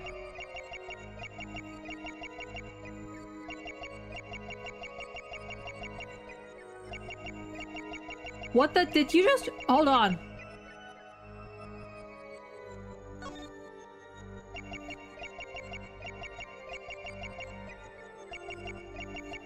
Okay, first of all, ew. Second of all, what the fuck? Gotcha!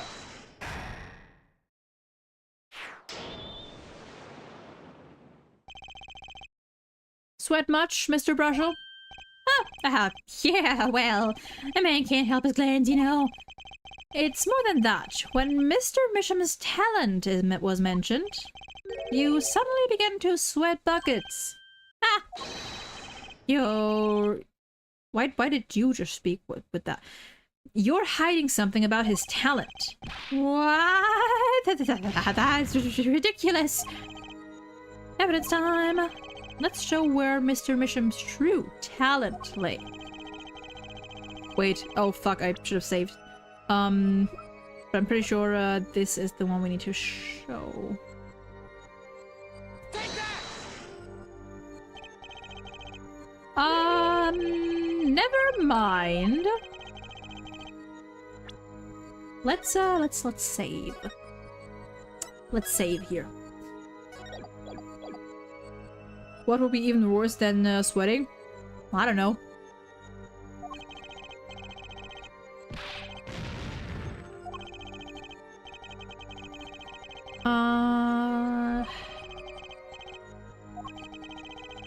evidence showing that Talon mentioned in that letter.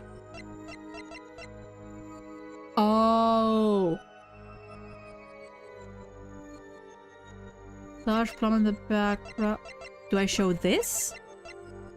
This one? Okay, oh, well, okay, fine. Can't you save when showing evidence? No, no. You can only save, you can save right before and after, but not like on that screen. You cannot save. This painting was found in Mr. Misham's studio. There are two problems with this painting. The first is that it wasn't painted by Mr. Misham.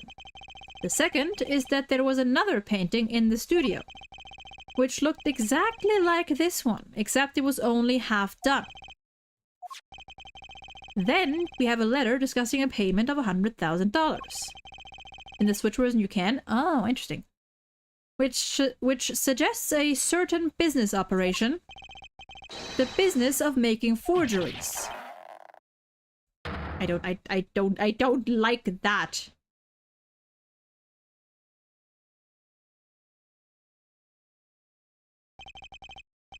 That is all, Your Honor.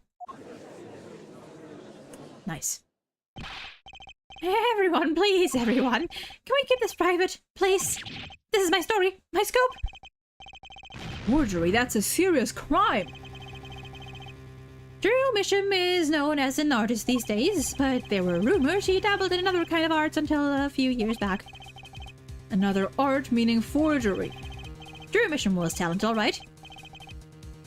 Talented at making precise, detailed fakes. The fact that certain criminal elements were quick to discover. Criminal elements? What? You can't seriously be talking about... Exactly, I'm talking about forging evidence. The rumor started circulating 7 years ago. 7 years ago? So are we to understand that this letter, this payment of $100,000 was for... Exactly. Forged evidence that's tidy profit, end quote.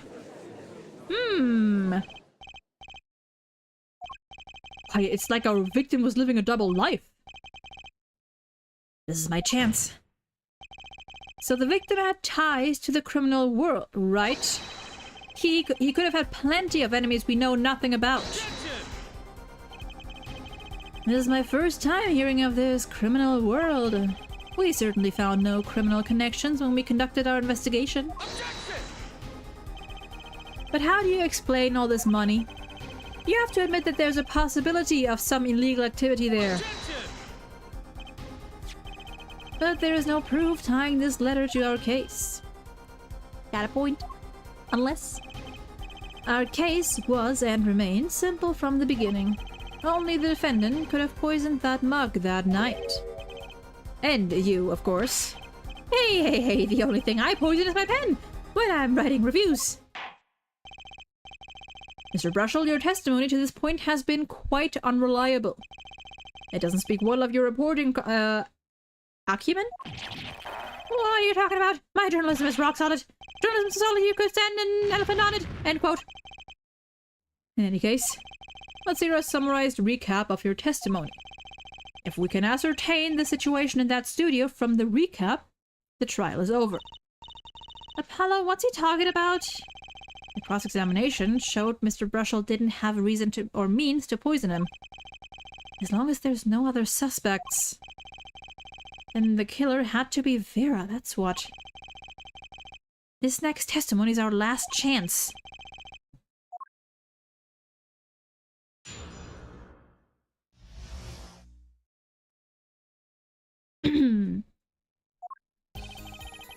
The only other person in the studio that night was the defendant.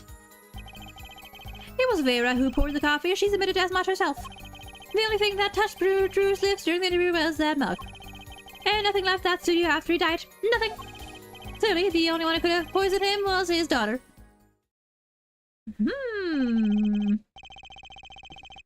A nice testimony. Clear, succinct, and without a room for doubt. Not as much as I doubt my pronunciation of that word. Oh, shucks. You really think so?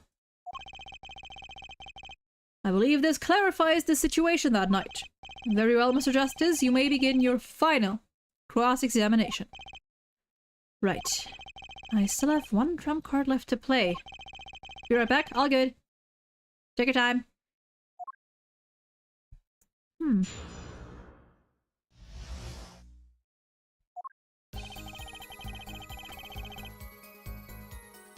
Hold it! Alright, let's press everything before we, present. But that doesn't prove Vera poisoned it. How many times have we heard that on our forehead? The poison reached its victim via that coffee mug. And from where did that coffee come from, Not to beat a dead horse again and again, but perhaps you could fill us in. I'm on it. You need a horse beat? I'm your... Hold it! And you witnessed her pouring the coffee. Of course I didn't witness it when she came in with that tray. The coffee was already poured and steaming. Let us not forget the defendant has admitted to pouring the coffee herself. I heard her statement. I poured, I served, and I killed. Was that really her statement? What? That last part was just a little joke. I goddamn hope it was. I don't think I'm gonna get anywhere with this coffee mug. I need to find another weak spot in this case. I feel like this is the one. Hold it! You're sure about that? Well, to be really, really precise, I was busy gobbling mint candies the whole time. One of those candies might have been poisoned. Yet at the time of the autopsy, no fresh fragrance of mint filled the room. And no mint residue was found. It was a long shot anyway. Don't tell me you're still trying to prove this. You think the victim ate, drank, or otherwise ingested something other than coffee? Well, Mr. Justice, if you have some proof... The possibility is there, I can feel it. Just maybe not prove it, not yet. And possibility isn't going to cut it, not now. Oh, wait, hold, you just go for it? Okay, wait. It can't be proven. I do believe our little forehead is growing up. Pity, we like the rash, youthful forehead best. Another hole in this case that needs plugging before I can prove anything. But first things first, I'd better uncover a weak spot. Okay, I'm pretty sure it's this part, but I just want to get the other statements first. Hold it! Not one thing, you're sure? Yep, sure can be. Well, with one exception. What? Journalist Spark Marshall does interview, leave studio, end quote. Come on! It's a joke, get it? Not funny, I know, but still. Did something leave the studio that night? Why does that sound familiar? Where have I heard something like that before?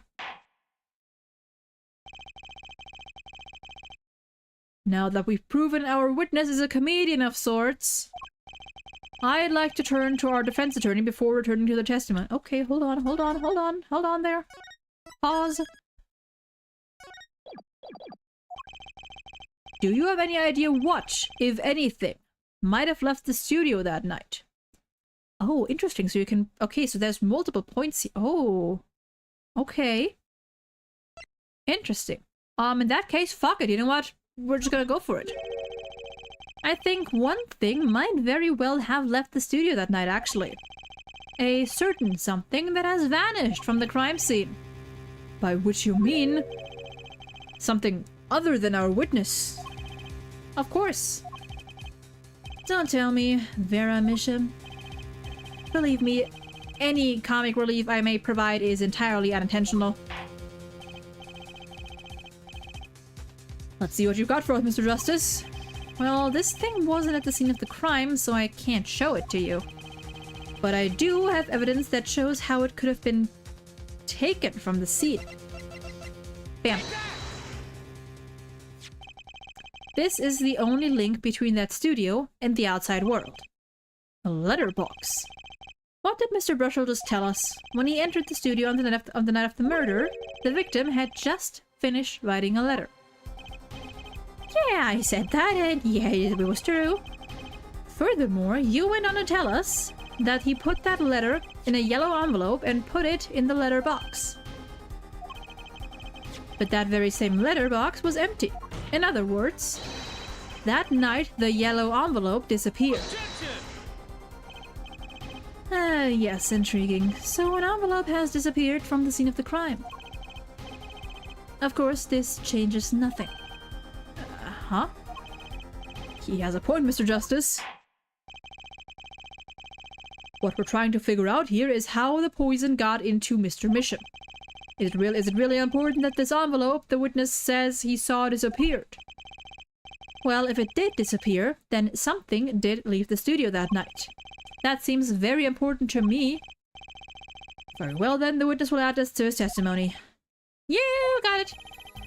I still think this fails to change anything at forehead. I wouldn't be so sure. A letter disappeared from the crime scene that night. This is exactly the opening I've been looking for.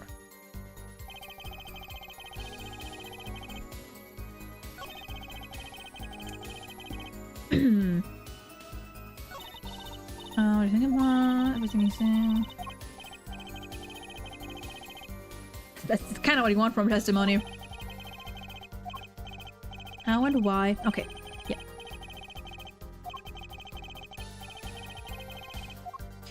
I do wonder how I would have figured all this out if this really happened my first time. But honestly, I'm kind of glad that I at least have like a rough outline of where to go. Only thing. Do I do this now?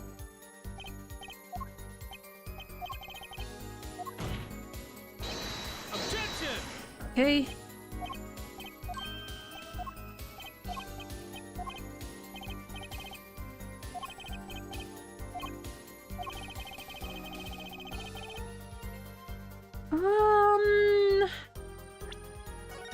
You know what?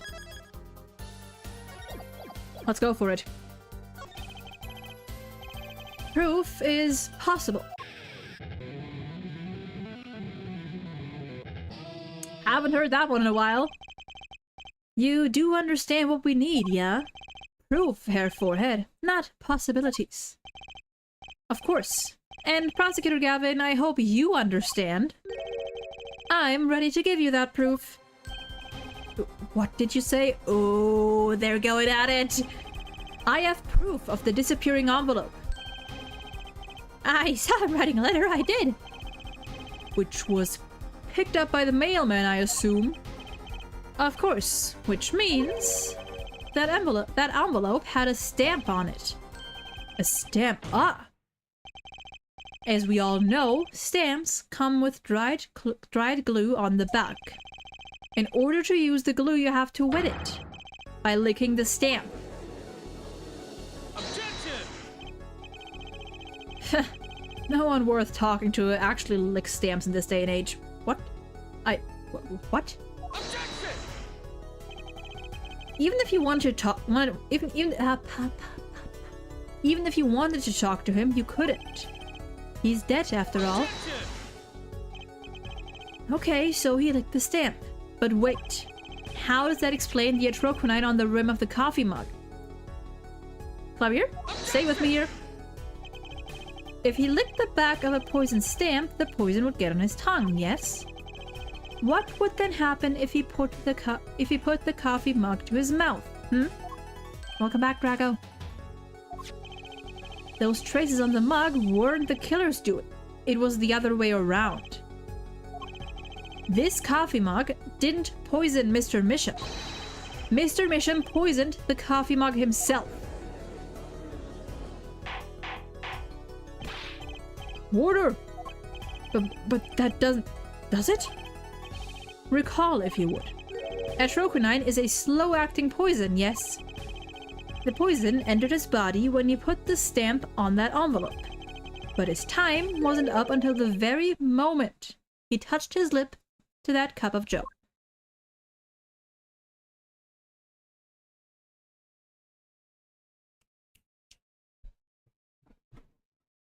Well,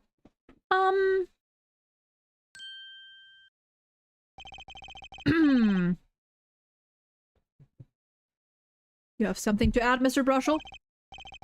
Uh-oh, his nose is picking up another scent. As I believe I mentioned earlier.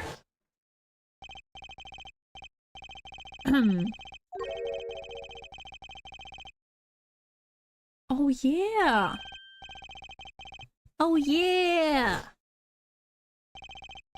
But, you know, I don't seem to remember him ever finding one. Maybe he's just run out. Incidentally, we searched the desk drawer at the scene of the crime.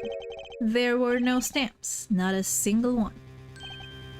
Nah, I know where to go from here, it's fine. That does pose a problem. How will you prove that the stamp was coated with poison? Actually, I'm glad no other stamps were found. It makes proving the stamp he used was poisoned. It makes proving the stamp he used was poisoned possible. Good show, good show. You can't even prove there was a stamp at the scene in the first place. Well, let's see what the defense has to say anyway. Where's your evidence that proves the existence of this poisoned stamp? Can I say, I appreciate how Apollo, didn't let himself, lose his cool. Like, he just pushed it, he didn't lose his cool. He kept calm. Apollo is getting better at this, and I like it. I like it. He's being a smart boy. Well, that certainly is a cute little frame, and by little, I mean really little. It was on the victim's desk, Your Honor. Quite empty, as you can see for yourself. I noticed that too during my inspection. So what? Apparently you weren't as observant as you should have been. You see, when you saw this frame, it was missing something quite important. Missing something? Yes, a pale bluish stain on the inside of the frame. Atroquinine residue. What? Why wasn't I told about this? The frame is only 2 inches square. The face of the frame is even smaller. Maybe an inch wide at most. You aren't saying. Yeah, oh, but I am. Tell me, what fits in such a small frame? A commemorative stamp, perhaps?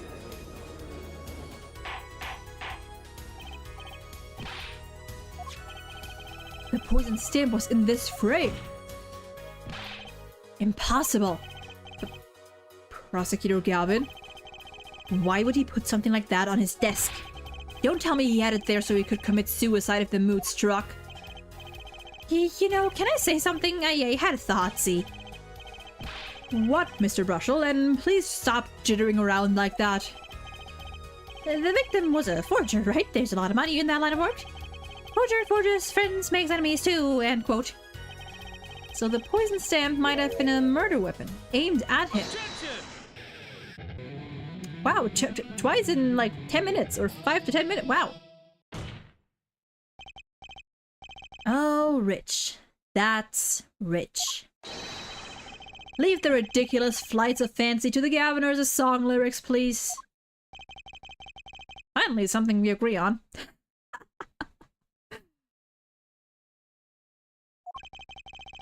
The stamp was a murder weapon. Nonsense. Murder is a simple business. Who would go to such lengths? No one. Oh, I disagree. Come again? Clavier is oddly... He's more forceful today. He is, it's interesting. He still has his persona up, his kind of a calm, rockstar-ish persona.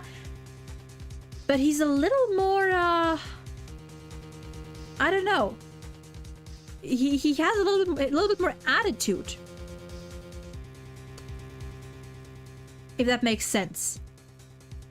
He's, it's interesting.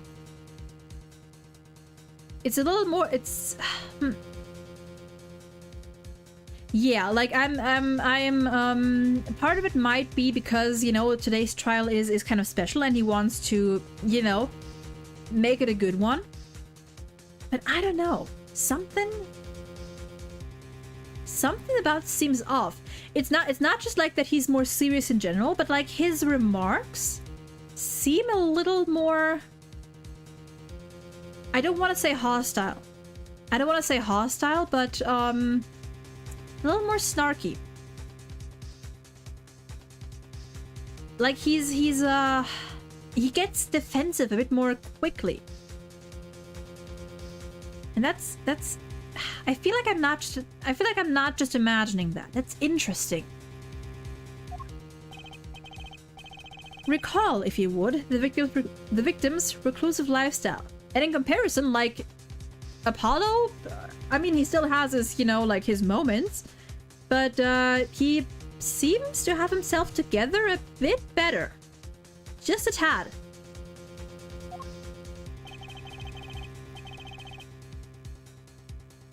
Drew Misham hid from the world. He avoided meetings. His only contact with the outside world was the mail. The mail? Now, if you wanted to kill someone, you couldn't meet, but you knew red letters. A stamp would be the perfect weapon. Ridiculous. Where's your proof? I want proof. See what I mean? See what I mean? He could have said this like I feel like usually or most of the time he would have said this in a much calmer manner. But like he's exclaiming much more. He's intriguing. Intriguing, to say the least. Show us evidence that this poison stamp was sent to him as a murder weapon. I might not have evidence per se, but things are finally starting to come together. What is it, Apollo? Your fists are trembling. I think I know what happened. I don't believe it, but I can see it. I think I know how Mr. Mission was killed. Well, fill us in, Mr. Justice. A certain piece of evidence points to the truth, Your Honor. Oh god, I gotta say it.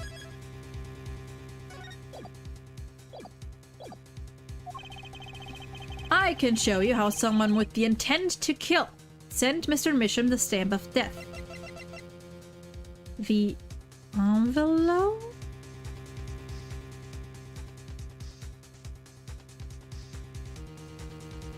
That's the only thing I can think of.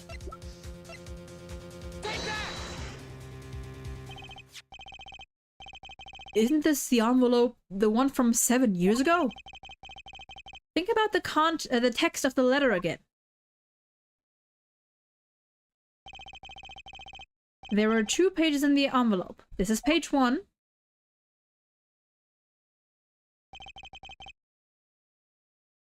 Sign the papers and send in the close with the stamp.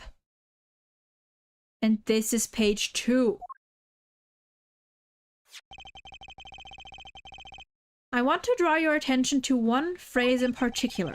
Send in the enclosed envelope with the enclosed stamp within 3 days. The enclosed stamp, Your Honor. In other words, if I have this straight, the stamp, poison, on the stamp, lick, lick, gasp, end quote. Now, what if he had done exactly as the letter asked? He would sign the document, put it in the envelope, and put the stamp on it, right? Then he would put it in this letterbox. 15 minutes wouldn't have elapsed between affixing the stamp and mailing the letter. But the clock started ticking, and when the time came, he drew his last breath. Ah, Apollo did it! Apollo did the thing! And the murder weapon would be taken away from the scene. Quite conveniently, thanks to the postal system. Wow, dude, you are... Yeah, no, you are definitely, you're something, you're thinking something there, good sir, today.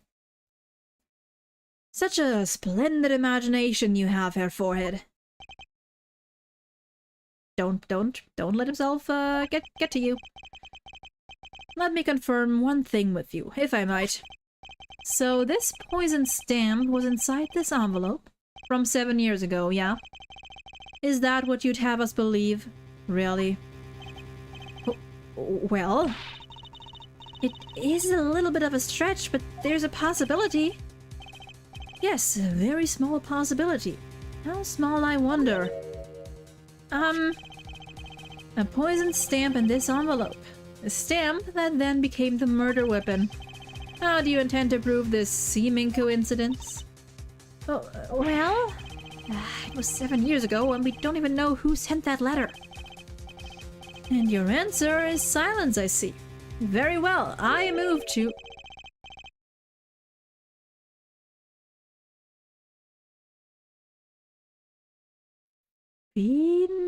That is the only one that I could imagine?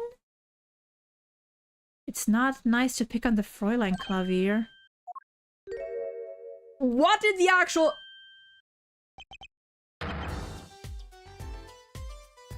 Oh. Oh. Oh. Hold on. Hold on. I need to make a note here for myself. I need to make a note here for myself. This... Ooh, this was good. I gotta make a note for myself here.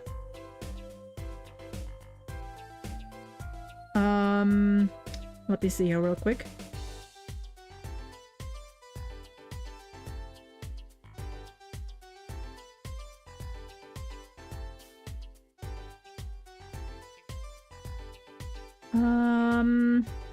Let's see. This is about...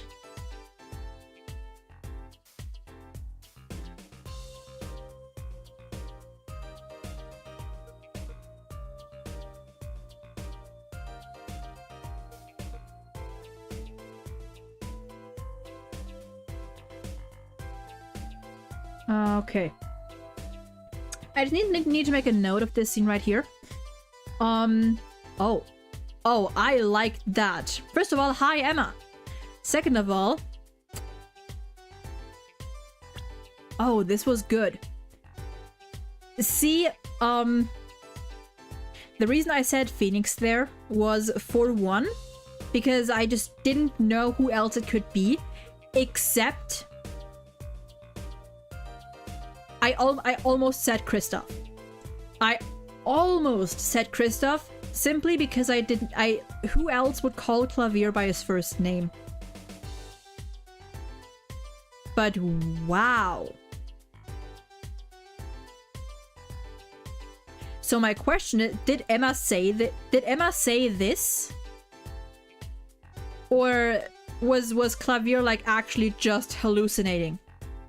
I mean, he definitely was just hallucinating, but did he, like, was this actually what she said, or was this what he heard?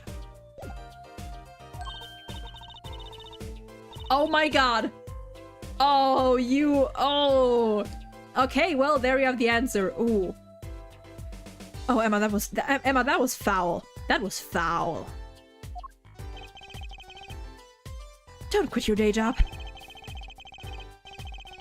Don't you have a crime scene to be looking after, Fräulein Detective? Someone had to come dig you all out of the mess you're making of this case. Mess? You know, none of this would happen if you just trusted in science a little more.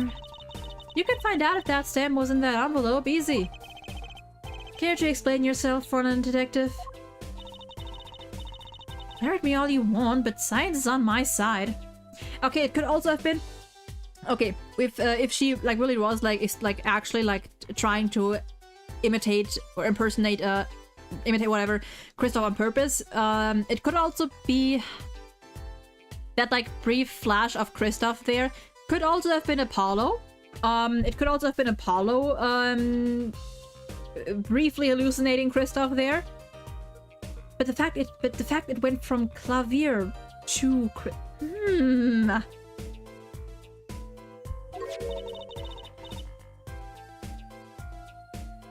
Wait a minute.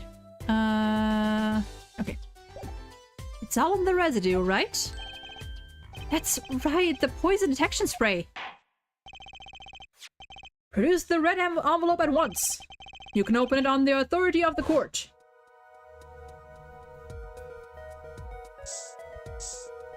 Ha ha ha.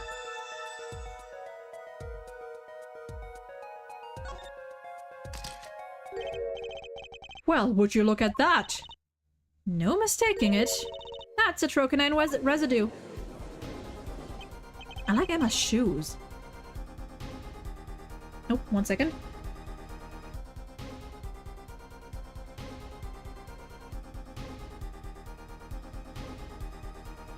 Never mind. I don't believe it. A murder weapon from the past. Now, 7 years later, it bears its fangs at last. Absolutely outrageous. I can't do it. I can't make the joke.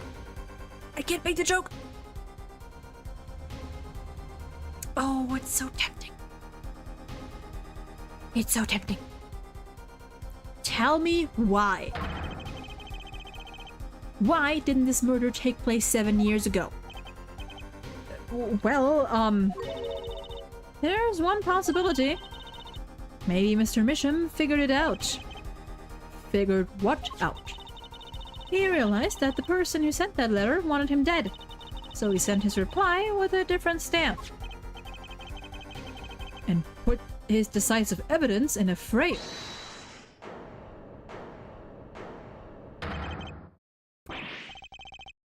You're still here? Can I make a statement here on the record? I, Spark Razortooth Brushel, claim this scoop as mine. Drew Misham killed in cold blood. By sender of 7-year-old letter. End quote. No, maybe something more. I feel like reading this guy's lines makes me more jittery as well. I feel like reading this guy's lines makes me more twitchy as well. No, maybe something more I still don't know how to pronounce that word. Star folds after a 7-year delay. End quote.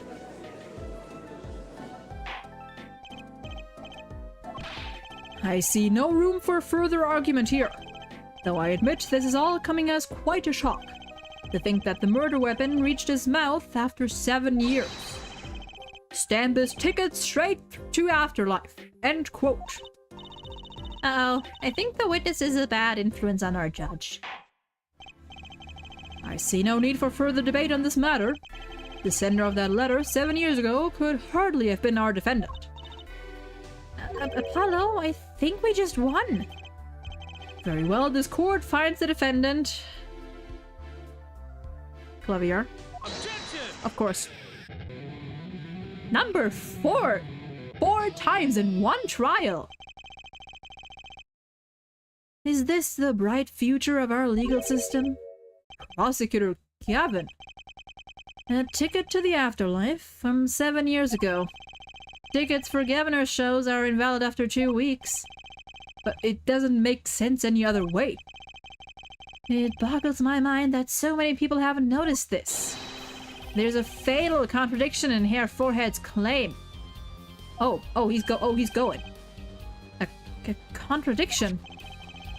A poison stamp was placed in this envelope 7 years ago, whereupon it was framed until now. If that's the case, then why would Drew Misham have done what he did?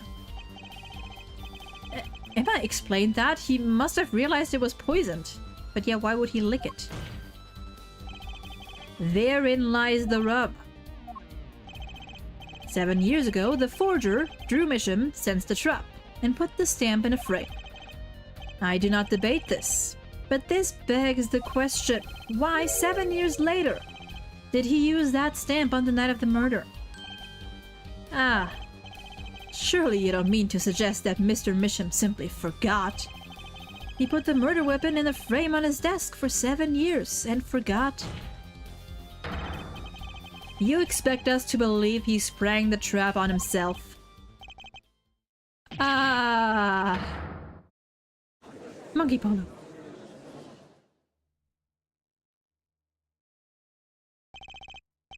While I admit this is all quite shocking myself, it does seem highly unlikely that he would fall afoul of a trap that had been sitting on his desk for 7 years. Apollo? I don't think we're winning anymore. I'm glad to see we're all back in the real world now. Welcome back to reality. We've been waiting for you. Okay, then how do you explain the poison stamp that was in this envelope? The poison stamp? Where exactly is this poison stamp again? Have you brought it to court for us? I see no proof that such a thing ever existed. What about the troconine residue, huh? Oh, I agree, that does seem to be a troconine residue. But, Herr Forehead, it's certainly no stamp. Yeah, but... I hate these kinds of arguments in Ace Attorney where an argument hinges on a coincidence. Yeah. I mean, that's how we gotta work. I mean, you kind of have to, like, you kind of have to throw out whatever you can at first, I feel like. In this circumstance. Better anything than nothing, you know? Even if your precious poison stamp did exist, Drew Mitchum never would have used it. That is all. I believe we've come to a conclusion again. Apollo, were we wrong the whole time? I can't believe it. The poison traces match up. This can't be coincidence. I'd like to bring some closure to this issue sometime this year, Mr. Justice. Yes, Your Honor. Let's review the facts and see where we stand. 7 years ago, Drew Mitchum received a red envelope. There were traces of the poison atroconine on the document inside that envelope. A similar trace was also found at the crime scene, on this tiny picture frame. The defense has indicated the possibility of a yellow envelope. An envelope that left the scene of the crime with the poison stamp on it. Yes, but even if this envelope contained a poison stamp, and Drew Mitchum, knowing this, put it in a frame, he never would have used that stamp. I'm afraid you're right. Which means there is a fatal flaw in the defense's case. I haven't been on the wrong track this whole time, I'm sure of it. The traces of a troconine, the envelope, the frame, and Drew Mitchum's mysterious death. They're all connected somehow. Well, Mr. Justice, do you have a conclusion for us? The defense stands by its case, Your Honor. We've seen that the logical outcome of the evidence makes no sense. Which means that one of our clues must be a fake. Ah, fake clue. Fascinating. And if we find this fake, your wild fantasies will prove quite reasonable, yeah? The fake clue that's thrown us off the poison's trail is none other than, yeah, give me a second here. Let me get some water.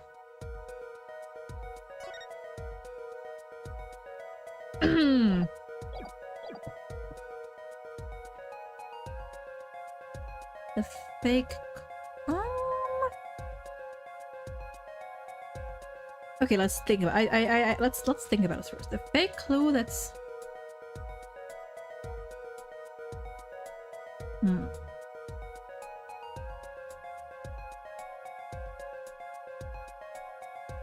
Don't think it's a frame. I don't believe it's the red envelope.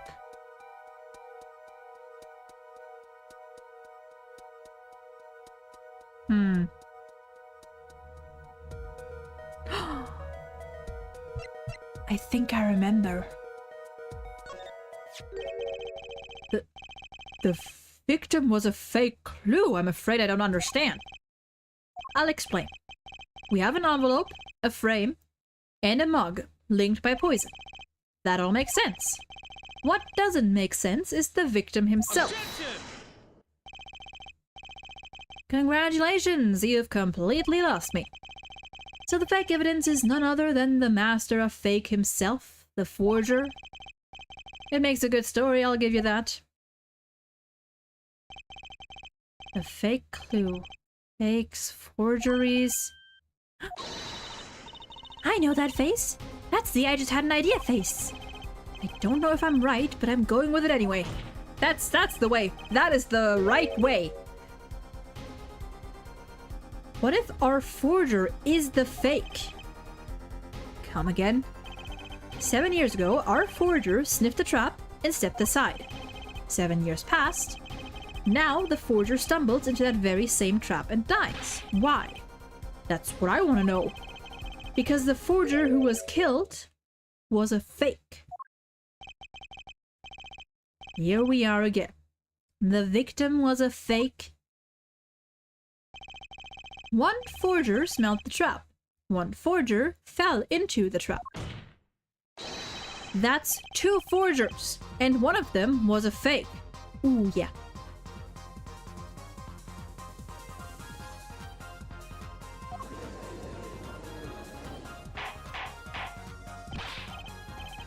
Order! So you are telling us that Drew Misham, the victim, was a fake? Well, if he was the fake, who was the real forger? You better not be claiming there was some kind of switcheroo. I'm afraid you're going to have to back up your story. Mr. Justice, show us just who the real Drew Misham... I mean, there's only one option. If Drew Misham wasn't the real forger, there's only one other person it could have been. Understood, Your Honor. Forger Drew Misham was himself a forgery. The real forger... She's 19, okay. Was, Miss Vera Misham. There can be only one explanation, really. The real identity of the forger known as Drew Misham is none other than his only daughter, Vera Misham.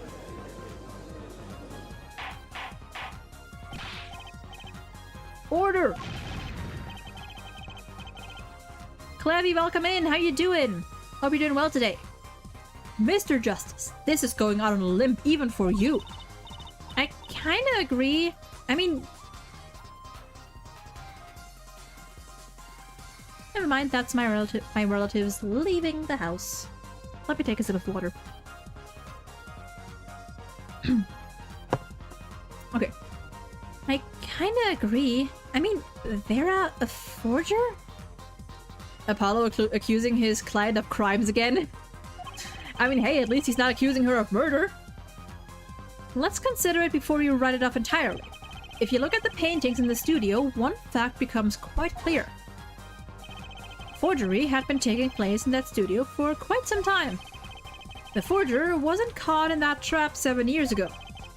This can only mean that the one who was caught in the trap wasn't the forger.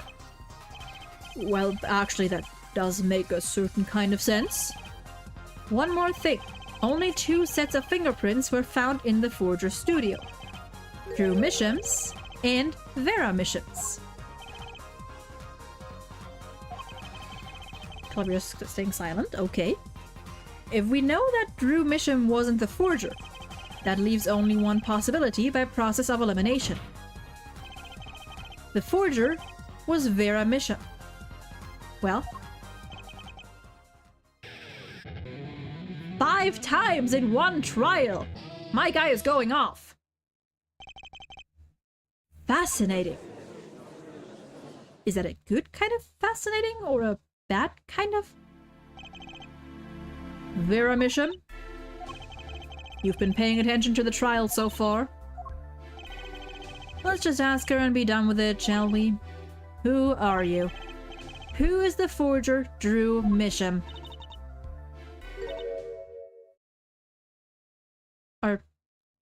Honey?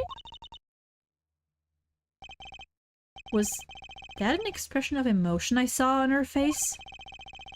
She's staring holes into Prosecutor Gavin's face. I'm used to being stared at by Fräuleins, believe me, though they usually talk to me too. Tell us, were you the one who forged those works of art?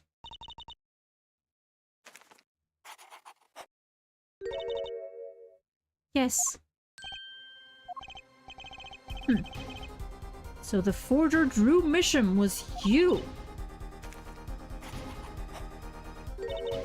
What the f— Oh, it's a teary-eyed— okay. Yes, it was me. What? Well, well, well. The court was in an uproar and it wasn't coming down. We had to break for a 10-minute recess. Recess. To be continued. Hi, Kim. Hi, Clevy. Hello, hello, hello. Save? Fuck yeah, we're gonna save. And this is where we are going to end it today. This was a long stream. And I can feel my voice starting to die off. I don't know if it's very like audible like through the microphone, but like my voice is my voice is leaving me. We will continue this either tomorrow or on Thursday. I don't exactly know which one yet. Maybe I'll try going live tomorrow. Even if it's just a shorter stream, maybe I'll go live tomorrow. I will update you on Twitter. So if you want to know when exactly I go live, !follow, or if you're on YouTube, check the description. My Twitter will be on there as well as my Twitch. And yeah. Ugh, God. That is where I will leave it today. This was a good stream. Good stream. 4 hours, goddamn. It is almost 8:30 p.m. And yeah, I will see you again with the rest of the trial and who knows how much else tomorrow or Thursday. Have a lovely rest of your day or night or whatever time it is where you currently are. Stay safe, take care, and goodbye!